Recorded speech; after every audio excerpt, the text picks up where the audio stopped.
Can anybody hear me? They are still saying nothing. Oh my gosh. I mean, yeah, in the settings of the things oh, success. No, they are saying yes, we can. They can hear you now. Not half an hour ago. Mm-hmm. Oui. We. Pepperoni? Mm-hmm. Mm-hmm. And so It's... will you need to answer the door soon? Is that due to come soon then? No, I thought that was you telling me that you was bringing me pizza. No. Sorry, I am here for an interview with the Colonel and Big Bot and some of the airmen. Oh, I will see what they are doing. Okay. Oh, is everybody there? What's going on here? Hello? What's what? Just a pizza? All right, how you doing? This is Colonel. Bloody hell. Oh man, I can't believe I'm suddenly so nervous talking to the Colonel. Hello. Yeah, I'm not getting a pizza. I just want to talk to you. I mean, you had Viper Strike come out earlier this week, and how does it feel to be a part of that? Oh, right, yeah, I bought you a pizza, man. Yeah, now, good to speak to you, mate, good to speak to you. It's all good. Doing quite well, in fact. It's nice to be able to put my feet up, finally, I tell you. Good. I mean, it must have been a lot of work, keeping everyone, like, giving them the orders and stuff to make sure that the mission was all a success, right? So, it's good you can put your feet up now, Colonel. It's nice to talk to you. It is indeed. To be honest, between you and me, it's my mum that gives the orders. I just pass them on. Oh, that's fair enough. I mean, we've all got lots of love for our mothers. Now, Viper Strike, right? I played this a while back before it was finished, as part of that one special day charity stream. I'm not sure if Shadeseeker gets you up to date with all of that progress behind the scenes there in the creation of it. But, Oh, yeah. of course, What? because yeah, you had to record those lines to talk to even name drop the charity, so of course you would know. But yeah, like it's a wonderful game. I mean, it's a sequel to Cobra Strike. I mean, how did you get involved in all of this? Where did you, how did you start off working on all of this? Well, Shadeseeker phoned up, right? He phoned up the film company and said, would you like to film us going to war? They did this other thing called The Bake Off on Channel 4. You might have heard of it. Been trying to get on that programme for years. Anyway, they finished that and they come and filmed us, didn't they? No, that sounds good. That sounds good. So I'm just wondering, do you want me to start playing this? Because I feel like you could probably give some great insight once I start playing this.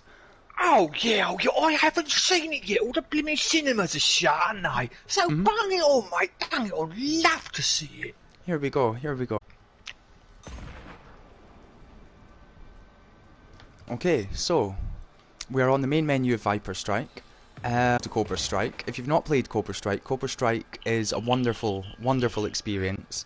Definitely worth playing. We can maybe check that out as well later on. And I'm on the main menu here. It says, massive thank you to Lord Warblade and the Twin Brothers for all their feedback and testing, Nitar for the music, Anime Boy 0021 for his trees, Nitro Arts for the Nodding Donkey and Fuel Tank, Ed209B for his explosions, Lucid Stew for his buildings, and Bersky for his rooftop decorations. I presume you've met all of these people throughout the years. Are they all? I take it everything's gone well. That's all good stuff. Big shout out to them, yeah. Yeah, but I ain't mentioned on am I? What's going on there? Oi, Shadeseeker! Yeah, what's up? We'll have to ask Shadeseeker about that later on. I'm going to open up this accessibility menu, right? I think it's really cool that you added this. This was for the one special day event. And yeah, we're gonna have the glow to maximum, and have music. Yeah, there we go. It's wonderful stuff. Seriously? Although glow or maximum? What, are you blind or something? yeah, and yeah, I'm just gonna turn you down temporarily for now, but put you back up, man. Here we go. We're back up. Lovely. So I'm thinking, do I just jump straight into the tutorial here? I have of course played this before, and I don't know what sort of experience you recommend, sir, but I'm happy to jump into whatever I'm allowed to jump into, basically. An introduction. Play whatever you want, whatever you want. I reckon you should start from the beginning. Okay, here we go. There's lots of me talking in it. It's the best bit. Oh, it definitely is. And yeah, I happen to know we're going to be shooting a lot of snowmen in this first level. I'm always up for a bit of that, man. I can't stand those snowmen. Oh, I bloody hate snowmen.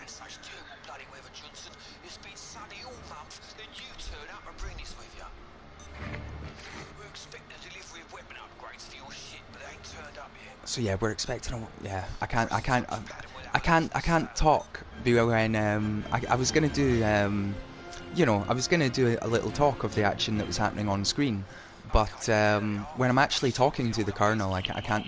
You know, sir, I respect you. I know you've lived a life, and so you know, I'm afraid I can't do an impression of your voice when I'm talking to you. But you know, there we go. Oh, thank you very much. I'm honoured. I'm really honoured. Hang on a minute.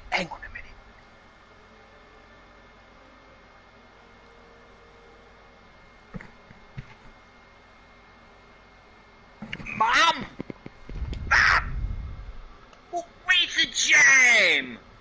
Yeah, hang on. Hello, everybody. Oh, hello. Who's this now? Who have I been passed on to? Shadeseeker.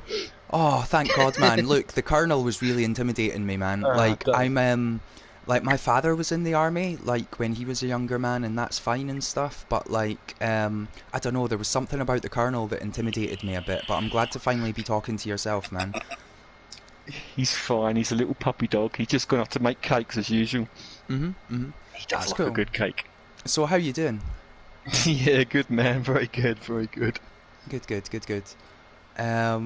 And yeah, look, I'll ask you now what I asked the Colonel. I mean, this is Viper Strike, right? It just came out, and you know, it's really good. I was lucky enough to play a bit of it before. And what sort of inspired all of this? I mean, I guess you were into games like Desert Strike back in the day and stuff. You know, weirdly, I played. Was Desert Strike the first one, wasn't it? I believe so. Yeah. Look, I'm actually going to reset progress here because something seems to be up, but it's because I'm on an old version. It's okay, man. I'm just starting again. We're all good. Might need to reset your variables because I added. Oh no, mind you did say about the camera view change, but that's not disappearing, is it? Yeah, no, it's fine. Don't worry about it. I was on an old version, I think, so it's fine now. Don't worry. But yeah, I've always liked top-down shooters, and there's very few. I've not found. I mean, with the PlayStation, anyway, there's like Project Root and Doggo. I didn't really like Project Root. Project Root was the inspiration for a top-down shooter that I made in Project Spark. Okay, so you played Project Spark, yeah, that's cool. Yeah, I was a big fan, and it did really well. I took a long time, just like it has in Dreams, to get good on that. And I made lots of levels that I was super proud of, and nobody really got them. And then I decided, you know what, I'm just going to make something that I think other people are going to like. I wasn't really into doing a top-down shooter, and by that point I found it very easy. It didn't tax me. I'd already worked out how to do menus and all the logic for flying, so I threw this thing together, and it just kicked off. Everybody absolutely loved it.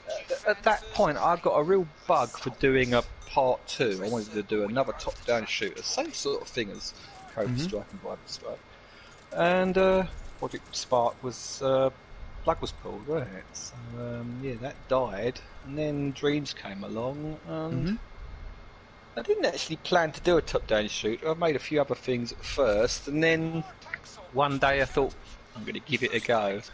And you know, it's like a rabbit hole on Project Dreams. You just get sucked in, and the next thing I know, 6 months later, I'd published Cobra Strike 4 months ago. Well, look, now, something I never do is, look, I never actually ask anyone for their, like, age or real name or anything, right? But, I mean, I'm just wondering, did you have much experience with game development before Project Spark? Like, I'm guessing that, like me, you possibly have edited on, like, just various, older things throughout the years. Little Big Planet was the first game creation I'd ever tried. So, Little Big Planet PSP. So that came out after Little Big Planet 1, I think. I had a PSP, I didn't have a PlayStation 2. So I was hooked on this Vita game. And then started going on forums, and then got talking to B. Coli and a few others, Enoch Root in oh god, their forum, and that was it. I started getting the bug then when I could get feedback from other people, and the idea that they could play my game and leave reviews. And then, that's when it really started, sort of really grabbing me. When it wasn't just for myself, it was being able to share it with others that I found really exciting, and getting other people's opinions and ideas. And well, it's interesting there. I mean, you mentioned a few names who are now, still active within the Dreams community nowadays, who you met all the way back in Little Big Planet on the PSP. I mean, that sense of community, do you find that's quite important as well? Just when you know that there are names out there that you can sort of react to or get the response from? I think, being a community in general, no matter who it is and whether you spoke to somebody in one sentence or known them for years, having that that connection of being able to share stuff and talk about stuff, in this day and age, it's so easy to share it all online and, Twitter and everything else. I think that's so important. If I was just building a game for my own satisfaction, I'd have given up on Cobra Strike in the first few weeks, probably. Such a daunting prospect. The fact that you can share stuff so easily this day and age is, I think it's really important that there's a community, and I think Dreams community is so many people point out, is absolutely brilliant. So little drama and so many interesting and intelligent people and so many talented creators. Yeah, I mean, it can't just be a coincidence that the Dreams community, I believe, has been nominated for a Golden Joystick Award or something like that. I believe that's a thing that's been doing the rounds on Twitter recently, and that's that's not just a coincidence, right? I think the Dreams community is really good, really supportive in general. But it's incredible. I mean, now, you said you'd sort of made stuff on Project Spark. I never played Project Spark, so I don't know about that. But how do you find Dreams in general compared to previous creation tools that you've used? Oh wow! Ask me that.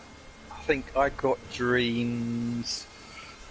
It's coming up for a year now. So if you'd asked me it 7, 8, 9 months ago, I was struggling. The most basic of things I found so frustrating, and being quite old, things don't sink in like they used to do. So if I learn something one day and the next day, unless I've used it, I then forget that information. So I find it doubly hard, triply hard as a lot of than a lot of younger people do, because my brain just doesn't seem to soak up information. Sponges go hard after a while, and my brain definitely is not a sponge anymore. It's more of a brick. It's learned what it's learned. Yeah, I know exactly what you mean. Sort of cramming the gaps. Yeah, it's amazing. They say that, like, totally different thing, right? But learning languages, they say that if you teach a child, like, say, 5 different languages, they can pick them all up, no problem. But then try teaching that to an adult, and it's just, our brains are just different from a children's brain, right? We've stopped absorbing information as much. We try to absorb information. We read books and we try to be educated, but we just can't learn things as good as a child. That's the truth of it, right? Yeah, I think probably because a lot of the time we have less time to learn and less inkling to learn. Some people are, learning all the time. My girlfriend, she's learning Japanese, and she does all these languages, and she's always reading factual books. I won't even read an instruction manual for them in kettle or coffee machines. I do everything the hard way, and I do everything my way, sadly. No, I know the feeling, man. I mean, yeah, it's the same. It's like you get a new microwave, and you don't read the instructions. You're just like, oh, it's just you just push these buttons. It's fine, whatever it works. No, I know what you mean. Now we've just finished the tutorial level of Viper Strike, right? We've obviously not done any actual talking about the game here so far, but Yeah, sorry. no, you're okay. It's fine. I'm happy to talk as little about the game and as much just about you as a person, or the other way around. I mean, it's all open, man. You can talk about whatever you want. But I'm just, yeah, I don't know. I mean, this is one of the finest games in Dreams. I think, Ooh. you know, if I say so myself. Just, you know, Wow. not to blow, you know, not to blow your trumpet too hard or anything, but you know. Oh no, blow it, man. I want to hear compliments. I spent my whole 6 months of creating this of hearing criticisms. Playtesters, it'd be lovely to hear some nice things as well. Well, it's all good. Cheers, I mean, by the way, pay off. no, you're okay. But like, I'm just wondering, like, how does it feel, like, when you see people, for example, I'm guessing on that already you've maybe had some, well, I don't know, how has the feedback been on the release of this so far, basically, is my question. Yeah, there's been some great replies and responses in the messages on the game. I've watched Kel Jones is the first person I've watched play it that has never seen or played the game before. So that's a totally different experience to watching, you know, my mates that have been playtesting it for me and popping in and out and just playing the odd bit here and there. So that was really interesting. A little bit disheartening because when you see all your playtesters and they all know what they're doing, they all understand the controls and they played the missions, so they know. So when you watch it, they're a bit like, you know, myself. They know the game and they know the mechanics. And he struggled partly because he was so busy on his feed, and also he was just a little bit sidetracked with quite a number of things. And yeah, he struggled, and I was a little bit hurt that I thought I'd got it spot on, and then when you watch somebody else play it that doesn't know it, and you go, yeah, I didn't get it spot on at all. So there's that little bit of disappointment that I didn't get it right before release. But I've added quite a few things since watching his stream that, you know, and that's what I want and what I need is negative feedback or constructive criticisms. Hearing the "wow, buddy, that's amazing," "oh, that's fantastic," and all of that. I mean, it's nice. It's not helpful. So No, yeah. watching the negative parts are the bits I focus on because I'm always driven to make a game better, and I really strive to not release this until I thought this was right. No, that's spot on, man. I mean, look, I'm maybe someone who has been accused of maybe being like a bit too nicey sometimes, like, oh yeah, that's cool, man, that's cool. But I feel it's important to encourage people to keep creating. I appreciate that good criticism obviously can be harsh as well, though. But yeah, no, look, I mean, yeah, it's good to get that feedback. I suppose also with Dreams, though, you have to like, some people might have never played a game that is in the genre that your game is in before in their entire life, you know? Like, they're just going through Dreams and they just don't know what's going on. Like, yeah, comedy, I mean... top-down shooter, there hasn't been many of them, has there? That's definitely, I think, a genre that I've invented. Definitely. But just, you know, it's a thing I've gone through before, like myself before, where it's like, you know, you might make a twin-stick shooter, and then it turns out that the person who's playing it has just never ever played a twin-stick shooter before in their life. They don't even know what the genre is. And it's like, okay, cool. Like, I mean, it's okay, it's cool. It's just that interesting thing of, like, you never know what a dream's going to be when you load it up. You never know. But I think that is the problem with Dreams. Is in a way is you never quite know what you're going to get. So I'm a spaceship kind of flying or shooting kind of guy. So puzzle games, platformers, rhythm games and stuff like that I really struggle with. And when you've got such a broad selection of, you've got artwork, you've got comedy shows, you've got music, you've got puzzle games, and all the different types of games. It's a really, really broad spectrum of creations by so many different people, all with different styles. You go on the App Store and you kind of know what you're getting. With Dreams, like you say, it's pretty damn impressively interesting and varied, and that's cool. So I know that you've obviously spent a lot of time in create mode making Viper Strike and making Cobra Strike previously. Would you say you're someone who does spend more time in create mode than actually playing things in general then? And is it just because you don't know what to play, or is it more just that you're just too busy creating? Like, how do you feel that finding things to play could be improved or whatever?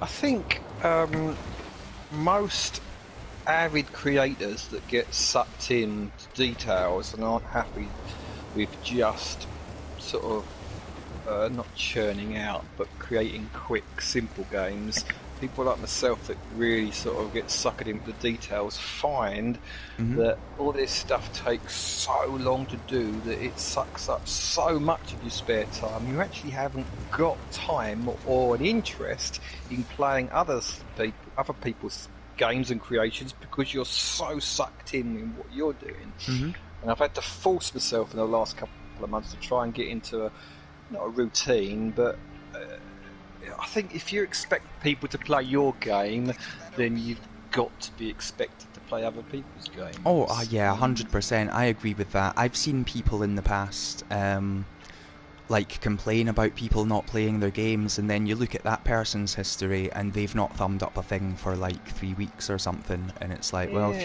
you're not playing other people's games, how can you complain about people not playing yours? Like, I agree.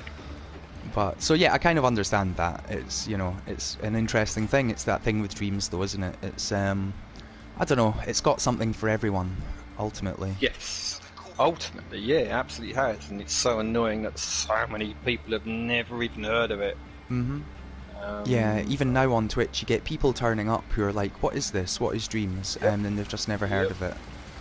Yeah, I had one today, didn't we? Yeah, it's kind of sad. I think I made a post about it the other week about Dreams being like having a really intelligent kid that you're super proud of, but nobody else actually realises that your kid is super clever and super intelligent because you're a little bit too quiet and shy in telling the whole school that your kid is better than everybody else. And that's why I want a pushy parent to come in and tell everybody in the world about Dreams, and it explodes. That's what I want, and I just get a little bit sad sometimes that that's not happening.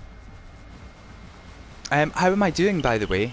Just in general. I mean, is it paining you watching me play the way that I'm playing, or am I kind of doing all right? I mean, if you've got any feedback, no, that's fine. Don't worry about it. If you've not been looking, though, then I gather that means you've also not been looking at the chat, so I might have to just look at the chat for a second, see if there's been any questions. Okay, cool. Yeah, I mean, look, you can be in control of the chat, man. If there's anything that comes up that you want to interact with in the chat, then feel free to interact with it, you know what I mean? Whether it's a question or anything. Because I'm not looking at the chat, because I'm just too busy playing and chatting. Sorry, chat. It's just the way it is. Yeah, no, it's cool. People have been quite quiet. I mean, I am... Oh, this is a new thing I added with the max capacity return to the helipad, because I didn't make it clear enough about picking up 5 people. Well, no, that just triggered. And I called it... Oh, yeah, no, you have got 5, sorry, yeah. Little things like that just make all the difference. Little details that you think, yeah. And somebody pointed out today, it was you, wasn't it, Payoff, about the fade out when you finish a level and you go to the next level, and it's the Dreams bubbly thing, and he said, you need to do that or fade to black, and it's like, you know what, I never even noticed it, never noticed that fade from one level to the next. Quite often it's because I'm just testing and playing one level, I don't go and play my whole game throughout. And yeah, and that was, it's very good to get that sort of feedback. No, that's cool. That's cool. So, I mean, what sort of games have been your favourite games, like, in general throughout your life? Like, if you know, what sort of springs to mind? Well, just quickly, Shadeseeker, do you have any plans or ideas for online multiplayer? No, because that would just screw with me. Like, I don't think I could fit the logic in. I'd have to redo all the ships, and I couldn't face doing this all over again. It's taken months of trial and error to get the ships working the way they work. So the idea of a multiplayer game for Cobra Strike, no. Absolutely not. Yeah, I mean, this is considered a finished product now, isn't it? I mean, you might have It little is. quality of life improvements or patches, but in general, this is a finished product, right? Yes, I don't want to make any. I don't plan on making new levels or new concepts. I'm more than happy to tweak if it makes the game better for people. But yeah, I don't plan on adding anything to this. So yeah, multiplayer we will see, But it's a whole new ball game when you've got to try and design two lots of ships running at once, and it makes me shiver just thinking of it. Anyway, you asked me what sort of games I like in general. Yeah, and I'm now going to ask what my objective is, because it says rescue all airmen, but I think I have, and there appear to be no more on the map. Airmen do not show up on radar when they're in buildings. So Okay, so destroy buildings. Yeah, cool, no worries, no worries. Cool. Blow everything up, Chuds. Yeah, blow everything up. This week tells you up right to pick it in. I killed missed that as well. I was going to do another notification about picking all airmen up and telling people they're in the buildings. Yeah, you got to blow everything up. No, that's cool. That's cool. Something I noticed is that this one, of course, does have a scoreboard, which I think is really cool, so that people have like the ability to replay it and actually try to master it and get the perfect time and stuff. I think that's cool. Yeah, not the main game, but once you've completed a level, you can then play the same level again in a time limit under 10 minutes, and then you get your times posted. So the actual game isn't. You're not under any stress. You won't get put on a scoreboard for your actual playthrough, but you will if you do the time attack now. Oh, that's cool. That's cool. Chaos asking the question: how long do you think you'll be before you get an itch for the next project? He doesn't actually say that. He's worded differently, but Oh, you're all right. summarising. I skipped at least 3 words there. I have no idea. Knowing me, tomorrow. I'm still peeing around a bit today. I spent a good hour and a half adding extra stuff, mainly to this level, but adding extra stuff. So I'm going to still titivate with this until I feel it's perfect. I don't know if I'll ever reach perfection. So I'm not quite ready to let go of this yet. It's very hard to just completely say that's it. I'm not doing any more to it. It is done. I'm putting it to bed. I've spent 6 months of my life creating this, and it really has sucked. Well, it's COVID, really. COVID's allowed it to be my main thing. All I've done is go to work and play Dreams. Girlfriend's not been too happy about it, but she's pretty easy going. So, Yeah. It's Well, very it's- hard yeah. to just put that away and say it is done now. It's very hard to just let go. Well, with So, yeah. every after Cobra Strike, I mean, I imagine that creating. I mean, yeah. Here's a question: was making Viper Strike easier than making Cobra Strike? Just because you already had sort of the main gameplay in place, right? And it was more just about tweaking it, or I'm just wondering, would it be easier to then make the next one now that you've now got this engine in place? I don't know. Would be, but the problem is this is so much more complicated than Cobra Strike was. So, I already had the ships, but then I changed a lot of the logic, the way it ran better and smoother because I'd learnt techniques, and also I was battling Thermo. So, it took far longer to do this game than it did Cobra Strike.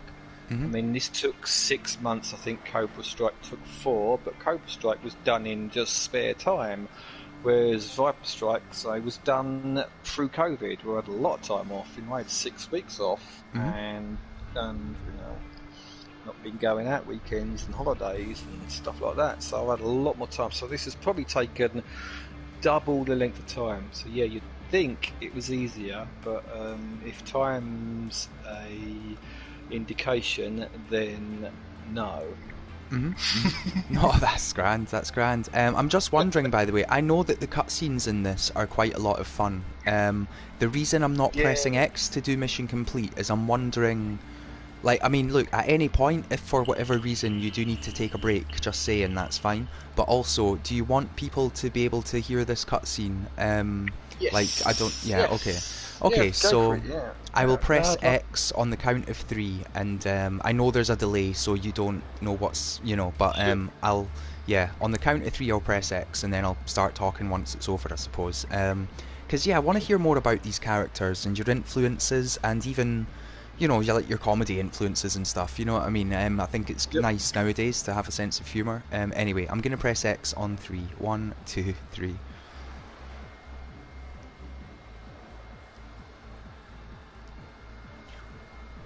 I'm guessing it's loading. It is, but, yeah, here we go. Next one's tanks. I ordered a pizza train over an hour ago to celebrate coming fifth in the unusual taste category of the baking competition, but it ain't turned up. Sending tanks to scout the area, but they're reporting issues. How hard can it be to drive along a bridge? Oh, unless there's no longer a bridge.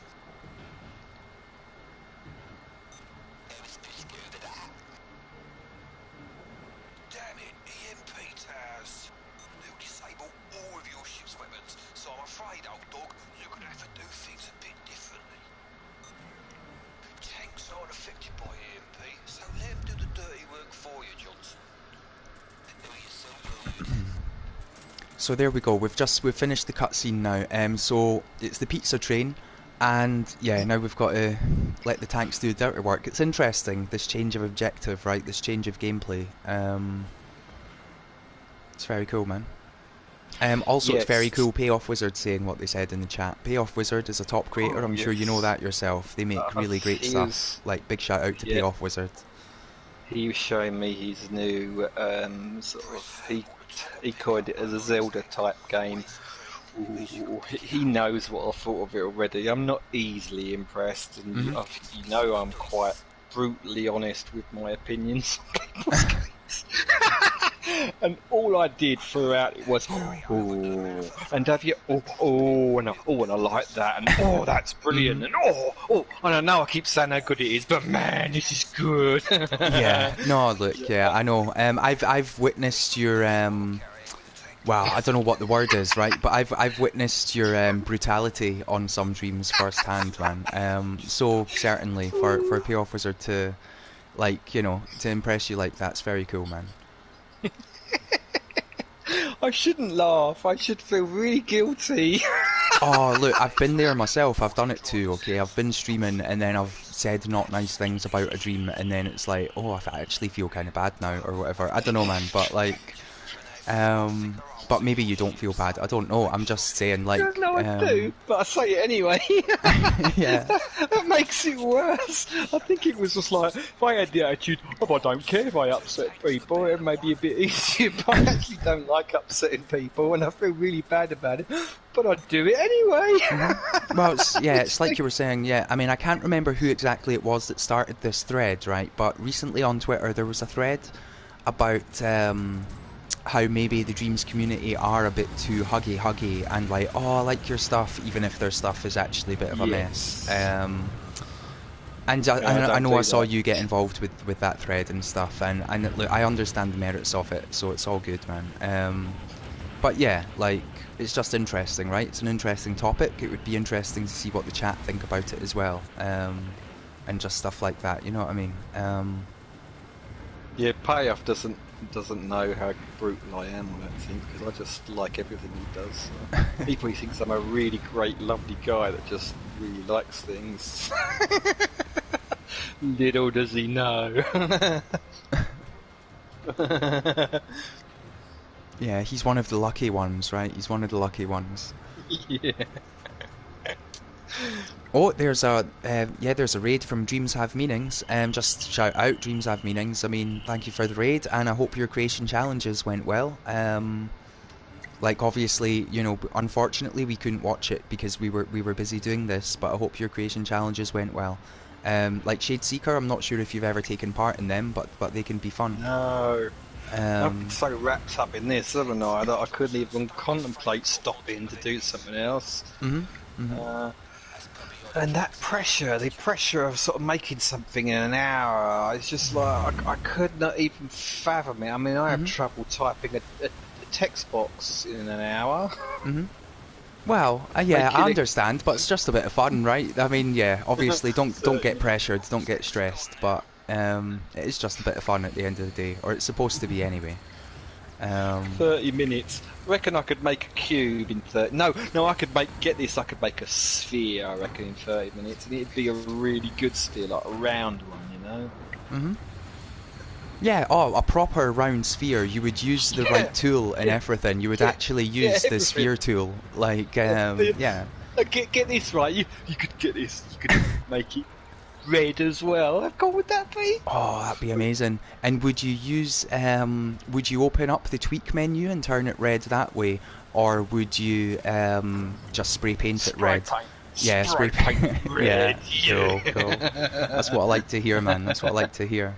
But yeah, this level, right, it's just, I like this level a lot because it changes up the basic gameplay where we have to take these tanks and move them around for them to do the... I just think it's quite a clever level, man. It's quite cool. Like, you know, the way it does change up the gameplay.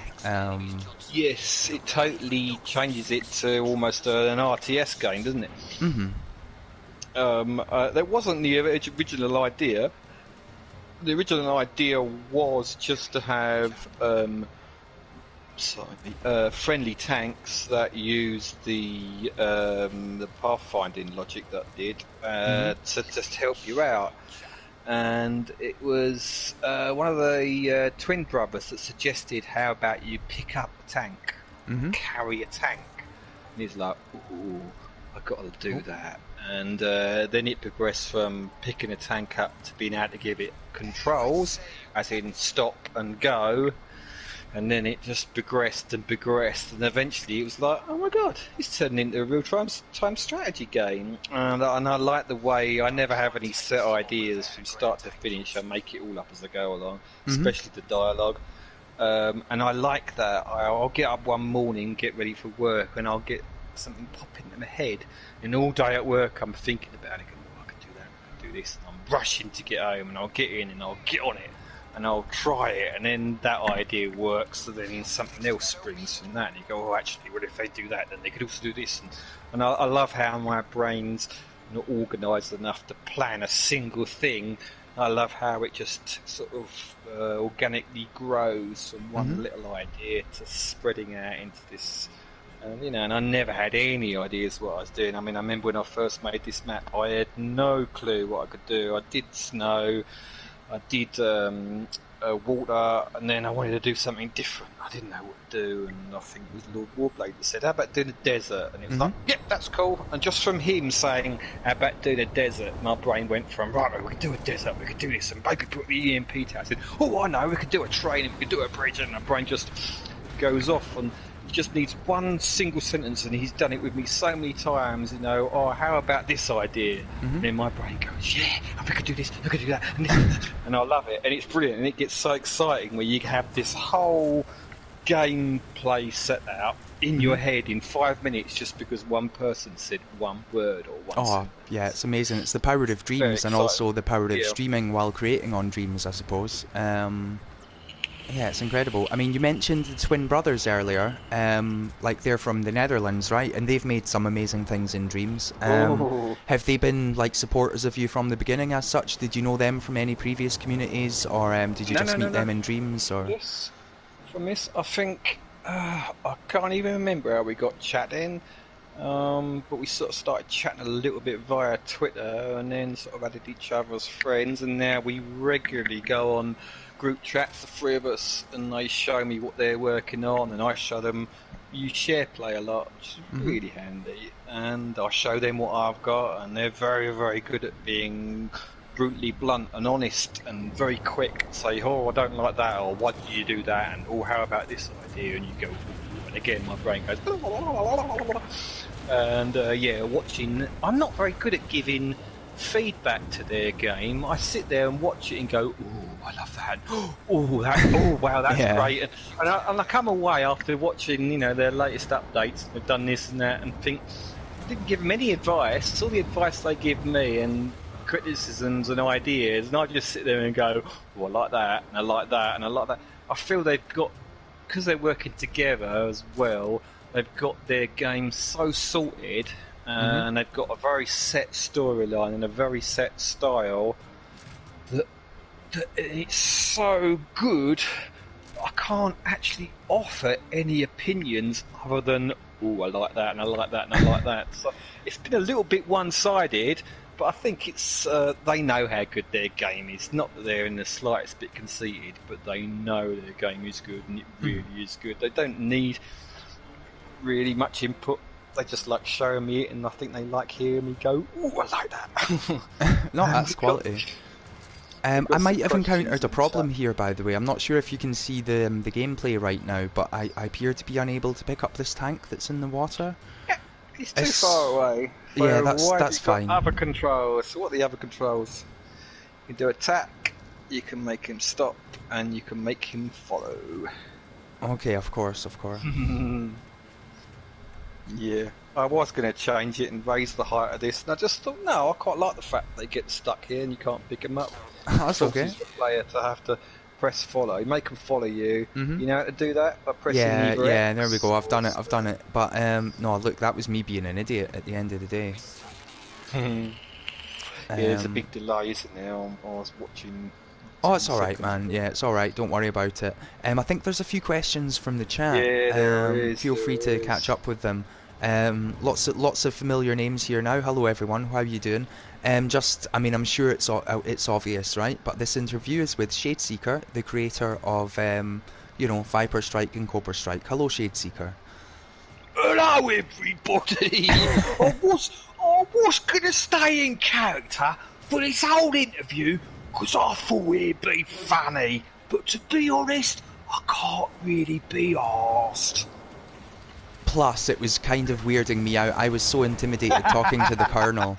Like, honestly, like, that was all me. I was like, I thought I booked Shadeseeker, and then the Colonel turned up. And it was like, oh god, what am I doing? And I was terrified, man, because he's a real army man.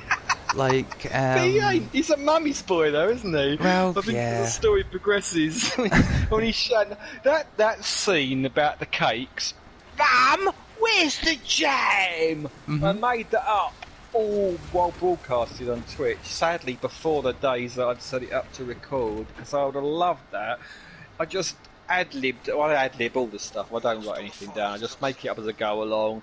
And I made up that line about, it come into my head, hang on, let's turn the Colonel into a mummy's boy. I think that'd be quite a humorous idea. And I just made up the whole cake scenario in a couple of minutes and recorded it, and I was laughing my head off. I think there was one other person watching. They probably thought, oh, it's absolutely crazy. And I was just laughing at my own lines, and it just kept getting bigger and bigger, and then the whole storyline revolved around basically the bake-off.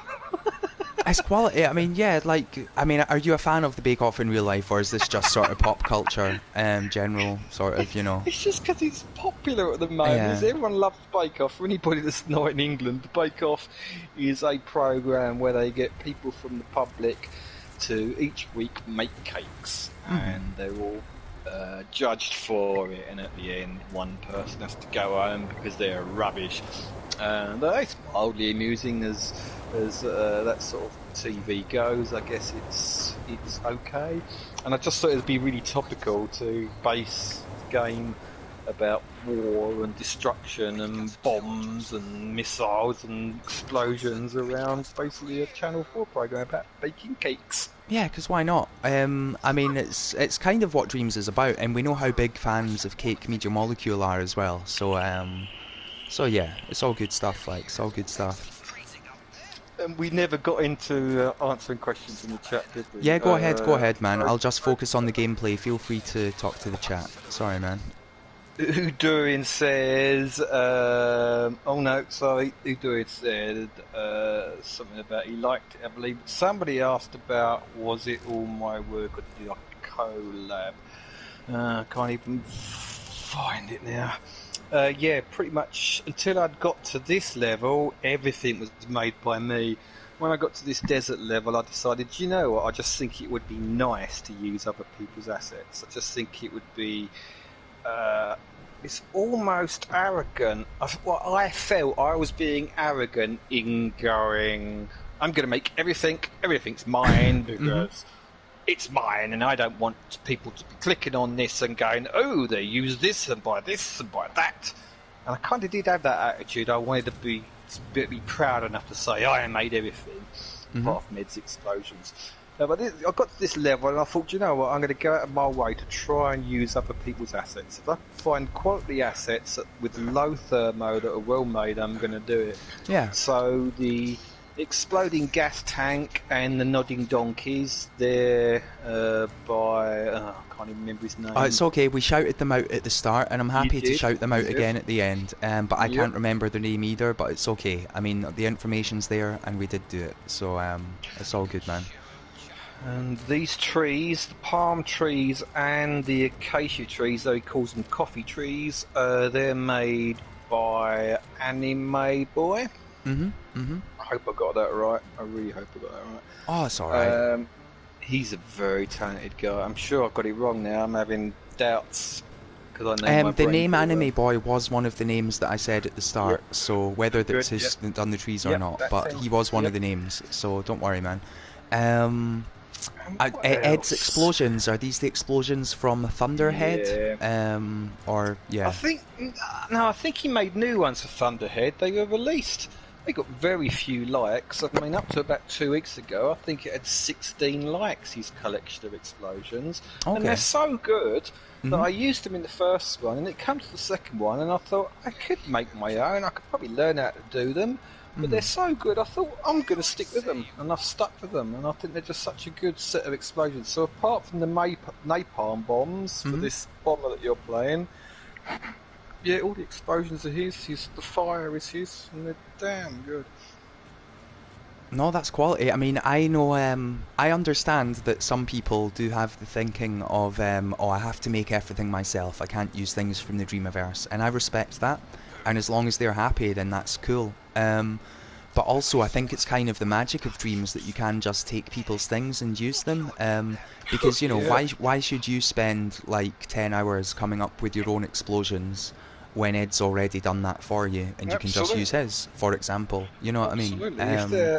As long as you're not pretending that you're the one who made them, then it's fine. You know what I mean? I went out of my way to clearly label and thank everyone whose assets I use. I don't expect people to do that, and most people don't and wouldn't, but that is the beauty of Dreams, is that you want a table, type in table and you'll get 100 tables, and maybe not exactly the table you want, but you'll find a damn good table. You might find a rubbish table, and you might find a silly table, but you'll find tables, and it's like, oh, if you don't want to make a table, there's plenty out there. And I think, I definitely have had that attitude of, I want to be able to say I've done this all myself, but there's absolutely, I think, nothing wrong with that, but there's also absolutely nothing wrong with making a complete level with nothing but other people's assets. I wouldn't do it personally, but damn right, you can make a whole game using just other people's stuff, and a damn fine game at that. There's a lot of skill involved in putting a level together. Just because you didn't make the parts to it doesn't mean that you don't get a good whole game at the end of it. Oh, exactly. Now again, I'm ready to press X at any moment to move on to the next cutscene, but But look, everything you're saying is like, you know, it's all right, man. Like we're on the same wavelength, you know. I mean, it's all good. You know what I mean? I'm just just putting it out there, man. Just two people having a chat. Yeah, exactly. Yeah, I mean, I'm not very good at pretending to be somebody I'm not, so I speak my mind, and I don't. I'm not a calculated speaker. My brain engages my mouth, and my mouth follows what my brain tells it without much thought or care. So at times I am quite brutal, but there is one thing with me that I do only voice my opinions. Sometimes it might be a little bit withheld because I have some empathy, but yeah, I always speak from the heart. Some people take that, some people can't. And it obviously depends what you're talking about. But yeah. So we should possibly be quiet for a bit. If I can manage to keep quiet for a minute. Don't worry. Okay. I can do that. I will press X on 3, and then I'll start talking once the cutscene ends. There might be a little bit of loading, but it's okay. I'm learning to get better with dead air. I'm learning to accept dead air.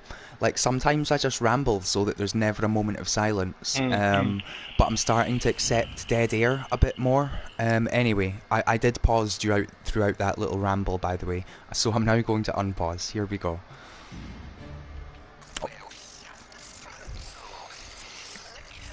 So here comes the robot. Here he is. Big pot.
Okay, so there we go. Cutscene's over. Now, I mean, again, you've done all the voice acting yourself, right? I have to say, top job on all the voice acting, man. Is that something that you've always sort of done throughout your life, or is it something... Because I know I've seen some of your previous creations as well, and I know that you do voice acting in them as well. Like, have you ever been, like, an actor or anything, or is it all just a bit of fun? I don't know, man. No, I've never done any acting. I've been in bands. I've been in bands since I was 18, so... So that's performance, you know? It's, yeah, it's performing, and being the front man, I had to learn the hard way from being a greasy 18-year-old with dreadlocks and being terrified and very... Oh, I can't mention drugs. Being drunk, and having to interact with crowds, made... It switches on a different side of me.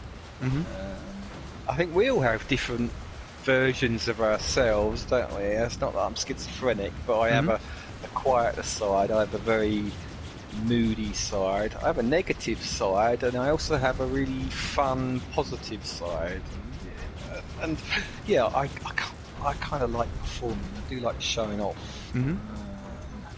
No, it's okay. When you were in bands, man, what did you do? Like playing instruments or frontman, or what were you up to? How did that all go? Singer and writer. The best band that I did for many years was a comedy acoustic rock band. So imagine sort of a rock music but played with 2 acoustic guitars, drums and electric bass, and it was all about not just the lyrics of the songs but also putting on a show with it, which is quite an unusual concept. 15 years ago there were no comedy bands about, and I really sort of pushed this thing to sort of get somewhere. It didn't quite take off, and sadly a few years later it then became the thing for comedy bands. We missed the boat, but I loved that. I loved it was more than being younger and being in a punk metal band. That was what I was in for many years, and given the attitude of flicking my hair around and feeling hard and all that, you know, bad lad attitude, to go into this. Do you know what? I'm here to perform. I'm here to give you a good night. I'm here to make you laugh. And I really enjoyed that. We did that for a number of years. And gigging with that band was just hilarious. And I think that's when I really realised that it was far more fun being upbeat and funny and entertaining than trying to make out I was this hard geezer with dreadlocks. Yeah, like trying to be controversial for the sake of trying to be controversial or whatever. Just like, oh yeah. Like, yeah, someone asks you how you're doing, and even if you're really happy, you just say, like, meh, or whatever. You know what I mean? Yeah, trying I to be was never cool. like that. Yeah, I was never like that at the band, but in the band, I wanted to be the cool one. I wanted to be the cool singer that played bass with his dreadlocks, and, you know, and, yeah, because it's always a persona in a band. I mean, band members are never how they are when they're on stage, just like actors. But yeah, but I grew out of that, and yeah, just making people laugh, I realised is far more fun than trying to intimidate someone and get you're something you're not. Yeah, like, something that I feel like I don't necessarily see enough of in Dreams is actually kind of proper comedy. Like, obviously there's lots of memes and stuff that proclaim to be comedy, but I think Dreams is a potential platform, like incredible platform for actually like a real almost comedy revolution. Do you know what I mean? Like, there's so much potential for people just to put together quick things, whether it's virtual stand-up sets or even just sketches. I don't know, man. I don't know. I think it's just crazy, isn't it? Like, comedy itself is an art form just as much as painting or anything else, right? At the end of the day, or music, or I don't know. Or what do you think about that? Is that pretentious? No, I think that Dreams is a beautiful platform for many, many, many things. I mean, you're showcasing so many amazing music tracks out there, and there's a lot of music tracks out there where the creators don't care about making any visuals. They'll give you a blank screen. You're there to listen to their music, and how cool is that? Somebody else will do a painting, you know. I never know how to say your name yet. You led better. You led better 10. Yeah. Is that right? You led. I say YLED, but I don't know, man. I just say YLED. YLED better 10, but I mean, he's just led better, isn't he? Yeah. I guess it's a silent Y, I reckon. But you know, he's sort of really sort of showcased the power of Dreams with flat 2D art. You know, I mean, the concept of doing incredible 2D artwork on a 3D game making software is. I can't fathom for what. I mean, how much is Dreams now? But it came out at what, 45 quid? Was it 45 quid? You get a really top-notch music maker, a top-notch art program, a top-notch 3D modelling software. You've got animation. You know, it's mind-blowing. I couldn't think to go elsewhere. Even if I had a top-of-the-range PC and money was no object, I'd never want to go over to learning Unity or any of that other stuff. I just couldn't fathom it. Dreams has just got it all, and it's pretty much, in my opinion, free. I mean, what's 45 quid as a couple of meals out? Yeah. I mean, you can get it even cheaper than that, I believe. You know what I mean? It's crazy. I mean, look, I never had an Xbox 360. I just never had one, right? But I remember hearing all about the Xbox 360 indie marketplace. You know, the indie thing. I don't know if you ever had one, or if you don't know, or if you know much about it. But basically, you know, it was like a little indie game service where just anyone could make a game and upload it and sell it for money. But Dreams is like, you buy Dreams for, say, 25 quid, and then you just have access to everything that's created within Dreams. You don't have to buy things individually, you know, it's incredible. Like, even just as a player, if you never made anything, there is so much good stuff in Dreams. Yeah, it's fantastic. And then when you do I'm not- think about the creation tools as well, it's mind blowing, isn't it? It's incredible. Now imagine this, right? I mean, this game, and I've made it pretty much by myself, all right. Like the game we're seeing now, the assets, the buildings. Oh, did I mention Lucid Studio? Yeah, I do mention Lucid Studio. Thanks. I mean, I've used his assets for this. Some of the other stuff is mine. Yeah, he makes good stuff. Yep, You know, definitely. I've made this whole game pretty much by myself in 4 months. Now imagine Media Molecule and PlayStation getting together and saying, okay, we're going to allow games made in Dreams to be able to be sold on the PlayStation Store, and getting indie game creators coming over from Unity, which costs thousands and is so complicated, and going, do you know what? Let's knock out a game in Dreams. Let's get together in 3 or 4 months. We'll knock out a game. We could charge £2.50 for this game. PlayStation is allowed to put it on the store.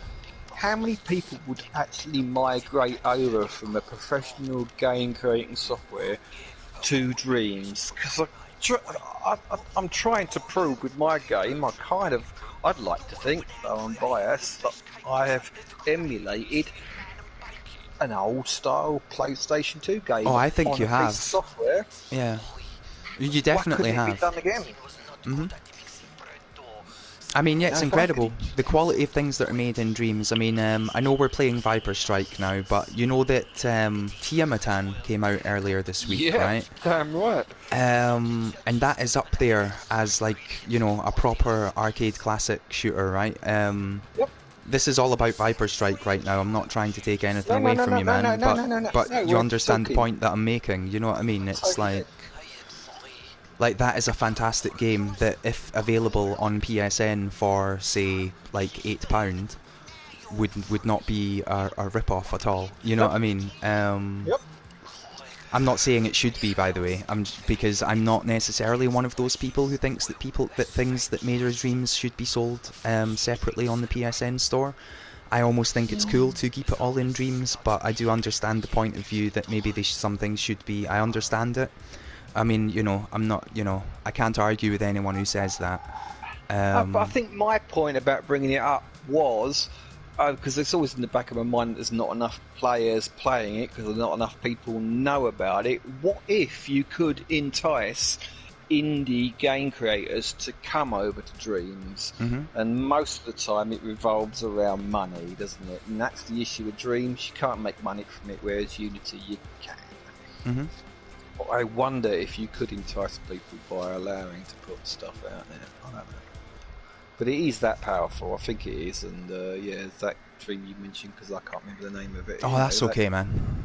That definitely is a sort of game that you would pay for and expect to see on the Apple. I said the Apple Store, didn't I, in a review? But the Apple Store, the PlayStation Store. But Viper Strike is the same. I mean, if you know, Viper Strike, Cobra Strike, these are quality games. I did play things like Desert Strike and Jungle Strike back in the day on the Super Nintendo. So I understand. I know you're saying that they weren't necessarily the influence. But I understand this sort of gameplay. You know, I grew up playing video games, and this is a really good game. I can see why people, like, it's not for everybody who plays Dreams, because Dreams has such a varied player base. But I think it's a proper good quality old school game. Thank you. That was the plan. It wasn't actually. Well, I mean, some of the mechanics are based on Desert Strike, aren't they? They're picking up the boxes. That's where I nicked the idea from 100%. I watched Desert Strike and Jungle Strike and Nuclear Strike and, good God, what's the other one? Strike. And obviously that's why it's Strike, because it's an ode to those. Yeah, I copied some of those mechanics, picking up stuff, and also copying the that sort of over-the-top 90s tackiness. Which is because you'll know that oh god, Nitar wrote the music. He approached me about the music and said, you know, have you got anybody writing the music, or are you going to write it? Because I'd love to do it for you, dude. That's cool. That's cool. And I said, great, because I was thinking, well, that's one less thing that I got to do, because I've only ever written one song in Dreams, so yeah, I'll give him free rein. I said the only stipulation is it has to be like this. in this style, and I sent him. He's only 21, bless him. Yeah. Oh. I No, sent I've watched him stream videos. sometimes. He makes good music and stuff. Yeah. He does. He's a talented young lad, I tell you. I sent him some videos of Knight Rider, the original Michael Hasselhoff Knight Rider videos on YouTube, and of Blue Thunder. Oh yeah. Another Yeah. tacky 80s. That was a helicopter game, but they all had sort of tacky 80s synth, pretty awful, really theme tunes. And I said, but it's got to be in this vein. That's all I'm saying. Go for it. And he came up with. Oh, and I also gave him the riff that was in Viper Strike, Cobra Strike, and I said I wouldn't mind having this in it. And he just went for it, and his music just was just perfect. It made me giggle, but at that point I didn't really plan to make the game as funny as it turned out to be. Originally it was going to be fairly serious, like the first one, just the odd one-liner that was comedy here or there, and that was why the music fitted so well. It just fitted with that sort of tacky 80s. Desert Strike was just so 80s and over the top, even though obviously it's done later in the 80s. And yeah, I think his music just really made me chuckle. I just thought it was perfect. No, it's really good. You've got up right now. I do, yeah. Well, I've put on what is described as Viper Strike music by Nitar. So yeah. But yeah, now earlier on, right, when we had the cutscene where we were about to fight Big Bot, I was just going to ask about sort of the sense of humour there. Like, it's all good, I get it, it's all good. Like, obviously we live in a day and age where some people might be, I don't know, yeah, just what made you have a big gay robot in your game? Is that just like a laugh? It's not, I know, I get it, man, like, it's okay. Oh, yeah, could it be seen as offensive?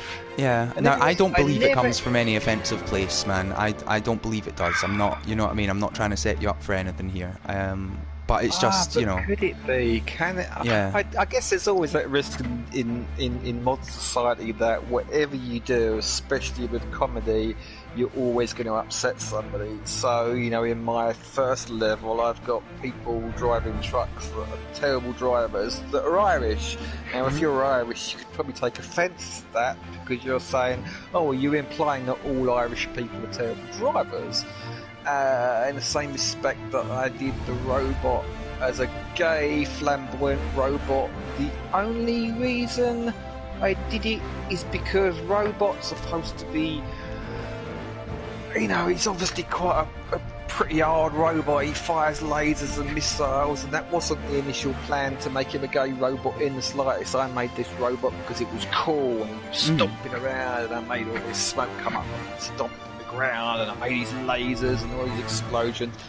And then I had this idea as the game started turning more and more into a comedy that I would use the No, it's all good, man. I mean, yeah, it's all good. Hitchhiker's Guide to the Galaxy. I was going to base it on that, make him a depressed, boring robot that was there to kill you.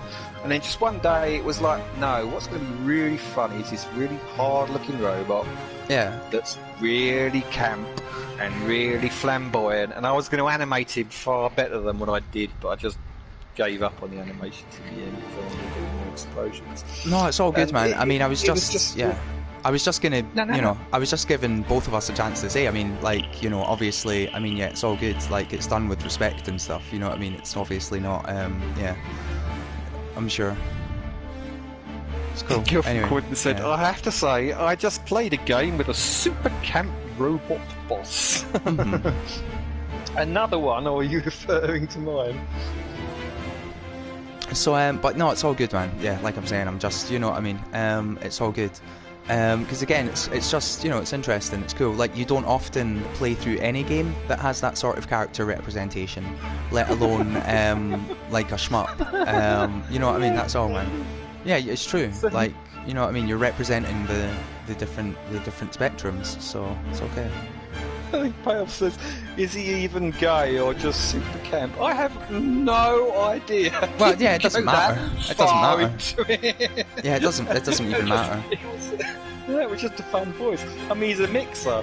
He's basically, did you get that storyline that he's actually a mixer called, I mean, you know Ed 209 is the guy that his explosions I used. Well, Ed 209 is the robot, the biped robot from the original RoboCop film. And my robot is loosely based on the look. In fact, there's nothing like it, but that was the original plan, to base it on the 209. And then it just came to me one day, I can call it the 2019. And then it turns out the 2019 is actually a mixer. Well, it's actually the 2020, a mixer that the big boss had made that actually became AI and became his dominant. Although he's camp, he's actually controlling and has kept Big Boss as a prisoner. Yeah, he was made to make bread because 2019 wasn't good enough for mixing bread though. No, it's just totally random and stupid with no motive whatsoever other than this just make up crap that makes me laugh and hope. Well, it goes back to that thing, isn't it? It's all an expression, and it's all comedy, and it's all good. Now, there's actually, like, I was looking through your profile just a moment ago, okay? I looked to your dreams. I saw Viper Strike, I saw Cobra Strike, and then I saw the hover racer that you made. But there's a thing that I saw you play on your stream once that you created, which I now presume that you've just not released, which I found fascinating. I found it incredibly fascinating. I mean, can send you a collaborator invite if you want to play it. If you want, man. It's got music and everything, doesn't it? It's everything. It's got a great starting screen. It's going to take me a couple of minutes to find it. Oh, don't worry about that, man. I mean, if you do need a break at any point, honestly, I've got a whole back catalogue of music to stick on if you do need a break for a few minutes at any point. And also, if you yourself have any specific requests for music or dreams that you would recommend, then I'm happy to put them on. I bugged something on by Nita. Okay, I'll go to Nitar's profile, and I'll bung on something by them. But don't worry about it, man. If you want, like, honestly, like, feel free to take a break for a few minutes or whatever. I'm not saying that because I need one. I'm just letting you know that it's all good, man.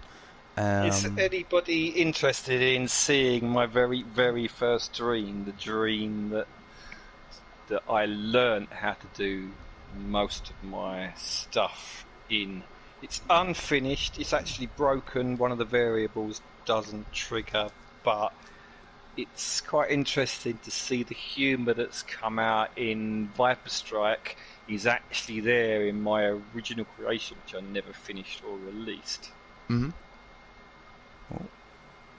So I'm just getting a song by Nitar. Here we go. I'm not sure which Nitar to stick on exactly, so I'm just going to go with whatever his most thumbed up song is. But it's all good, man. Feel free to go on mute. I'm just going to ramble and stick on a Nitar song. Don't worry, you don't have to though, I'm just saying. In fact, here is Nitar's entry for the Lugadei Vault Jam. I don't mean to do a little self-plug here, but every week we do a music jam on this channel. It's Monday to Monday, and last week it was the Lugadei Vault Jam, in which Lugadei gave us access to a bunch of unreleased work from his back catalogue, and the goal of the jam was to remix it. And we got all of these lovely entries from luminaries such as Nitar, and Masher Buttons, and Sauceless One, and Purazuka, and MC Noisy, and Lugadei, and Jangulo, and Orion Valentine, and Fluffy and Sassy, and Prince Tara, and Black Cat Tracks, and Ari Keo, and MC Milkbags, and you know what I mean, Bean Bob 101. Like, honestly, like, this is the music jam to enter if you want your music to be heard by an appreciative audience of some of the top musicians in Dreams. Anyway, that was last week's.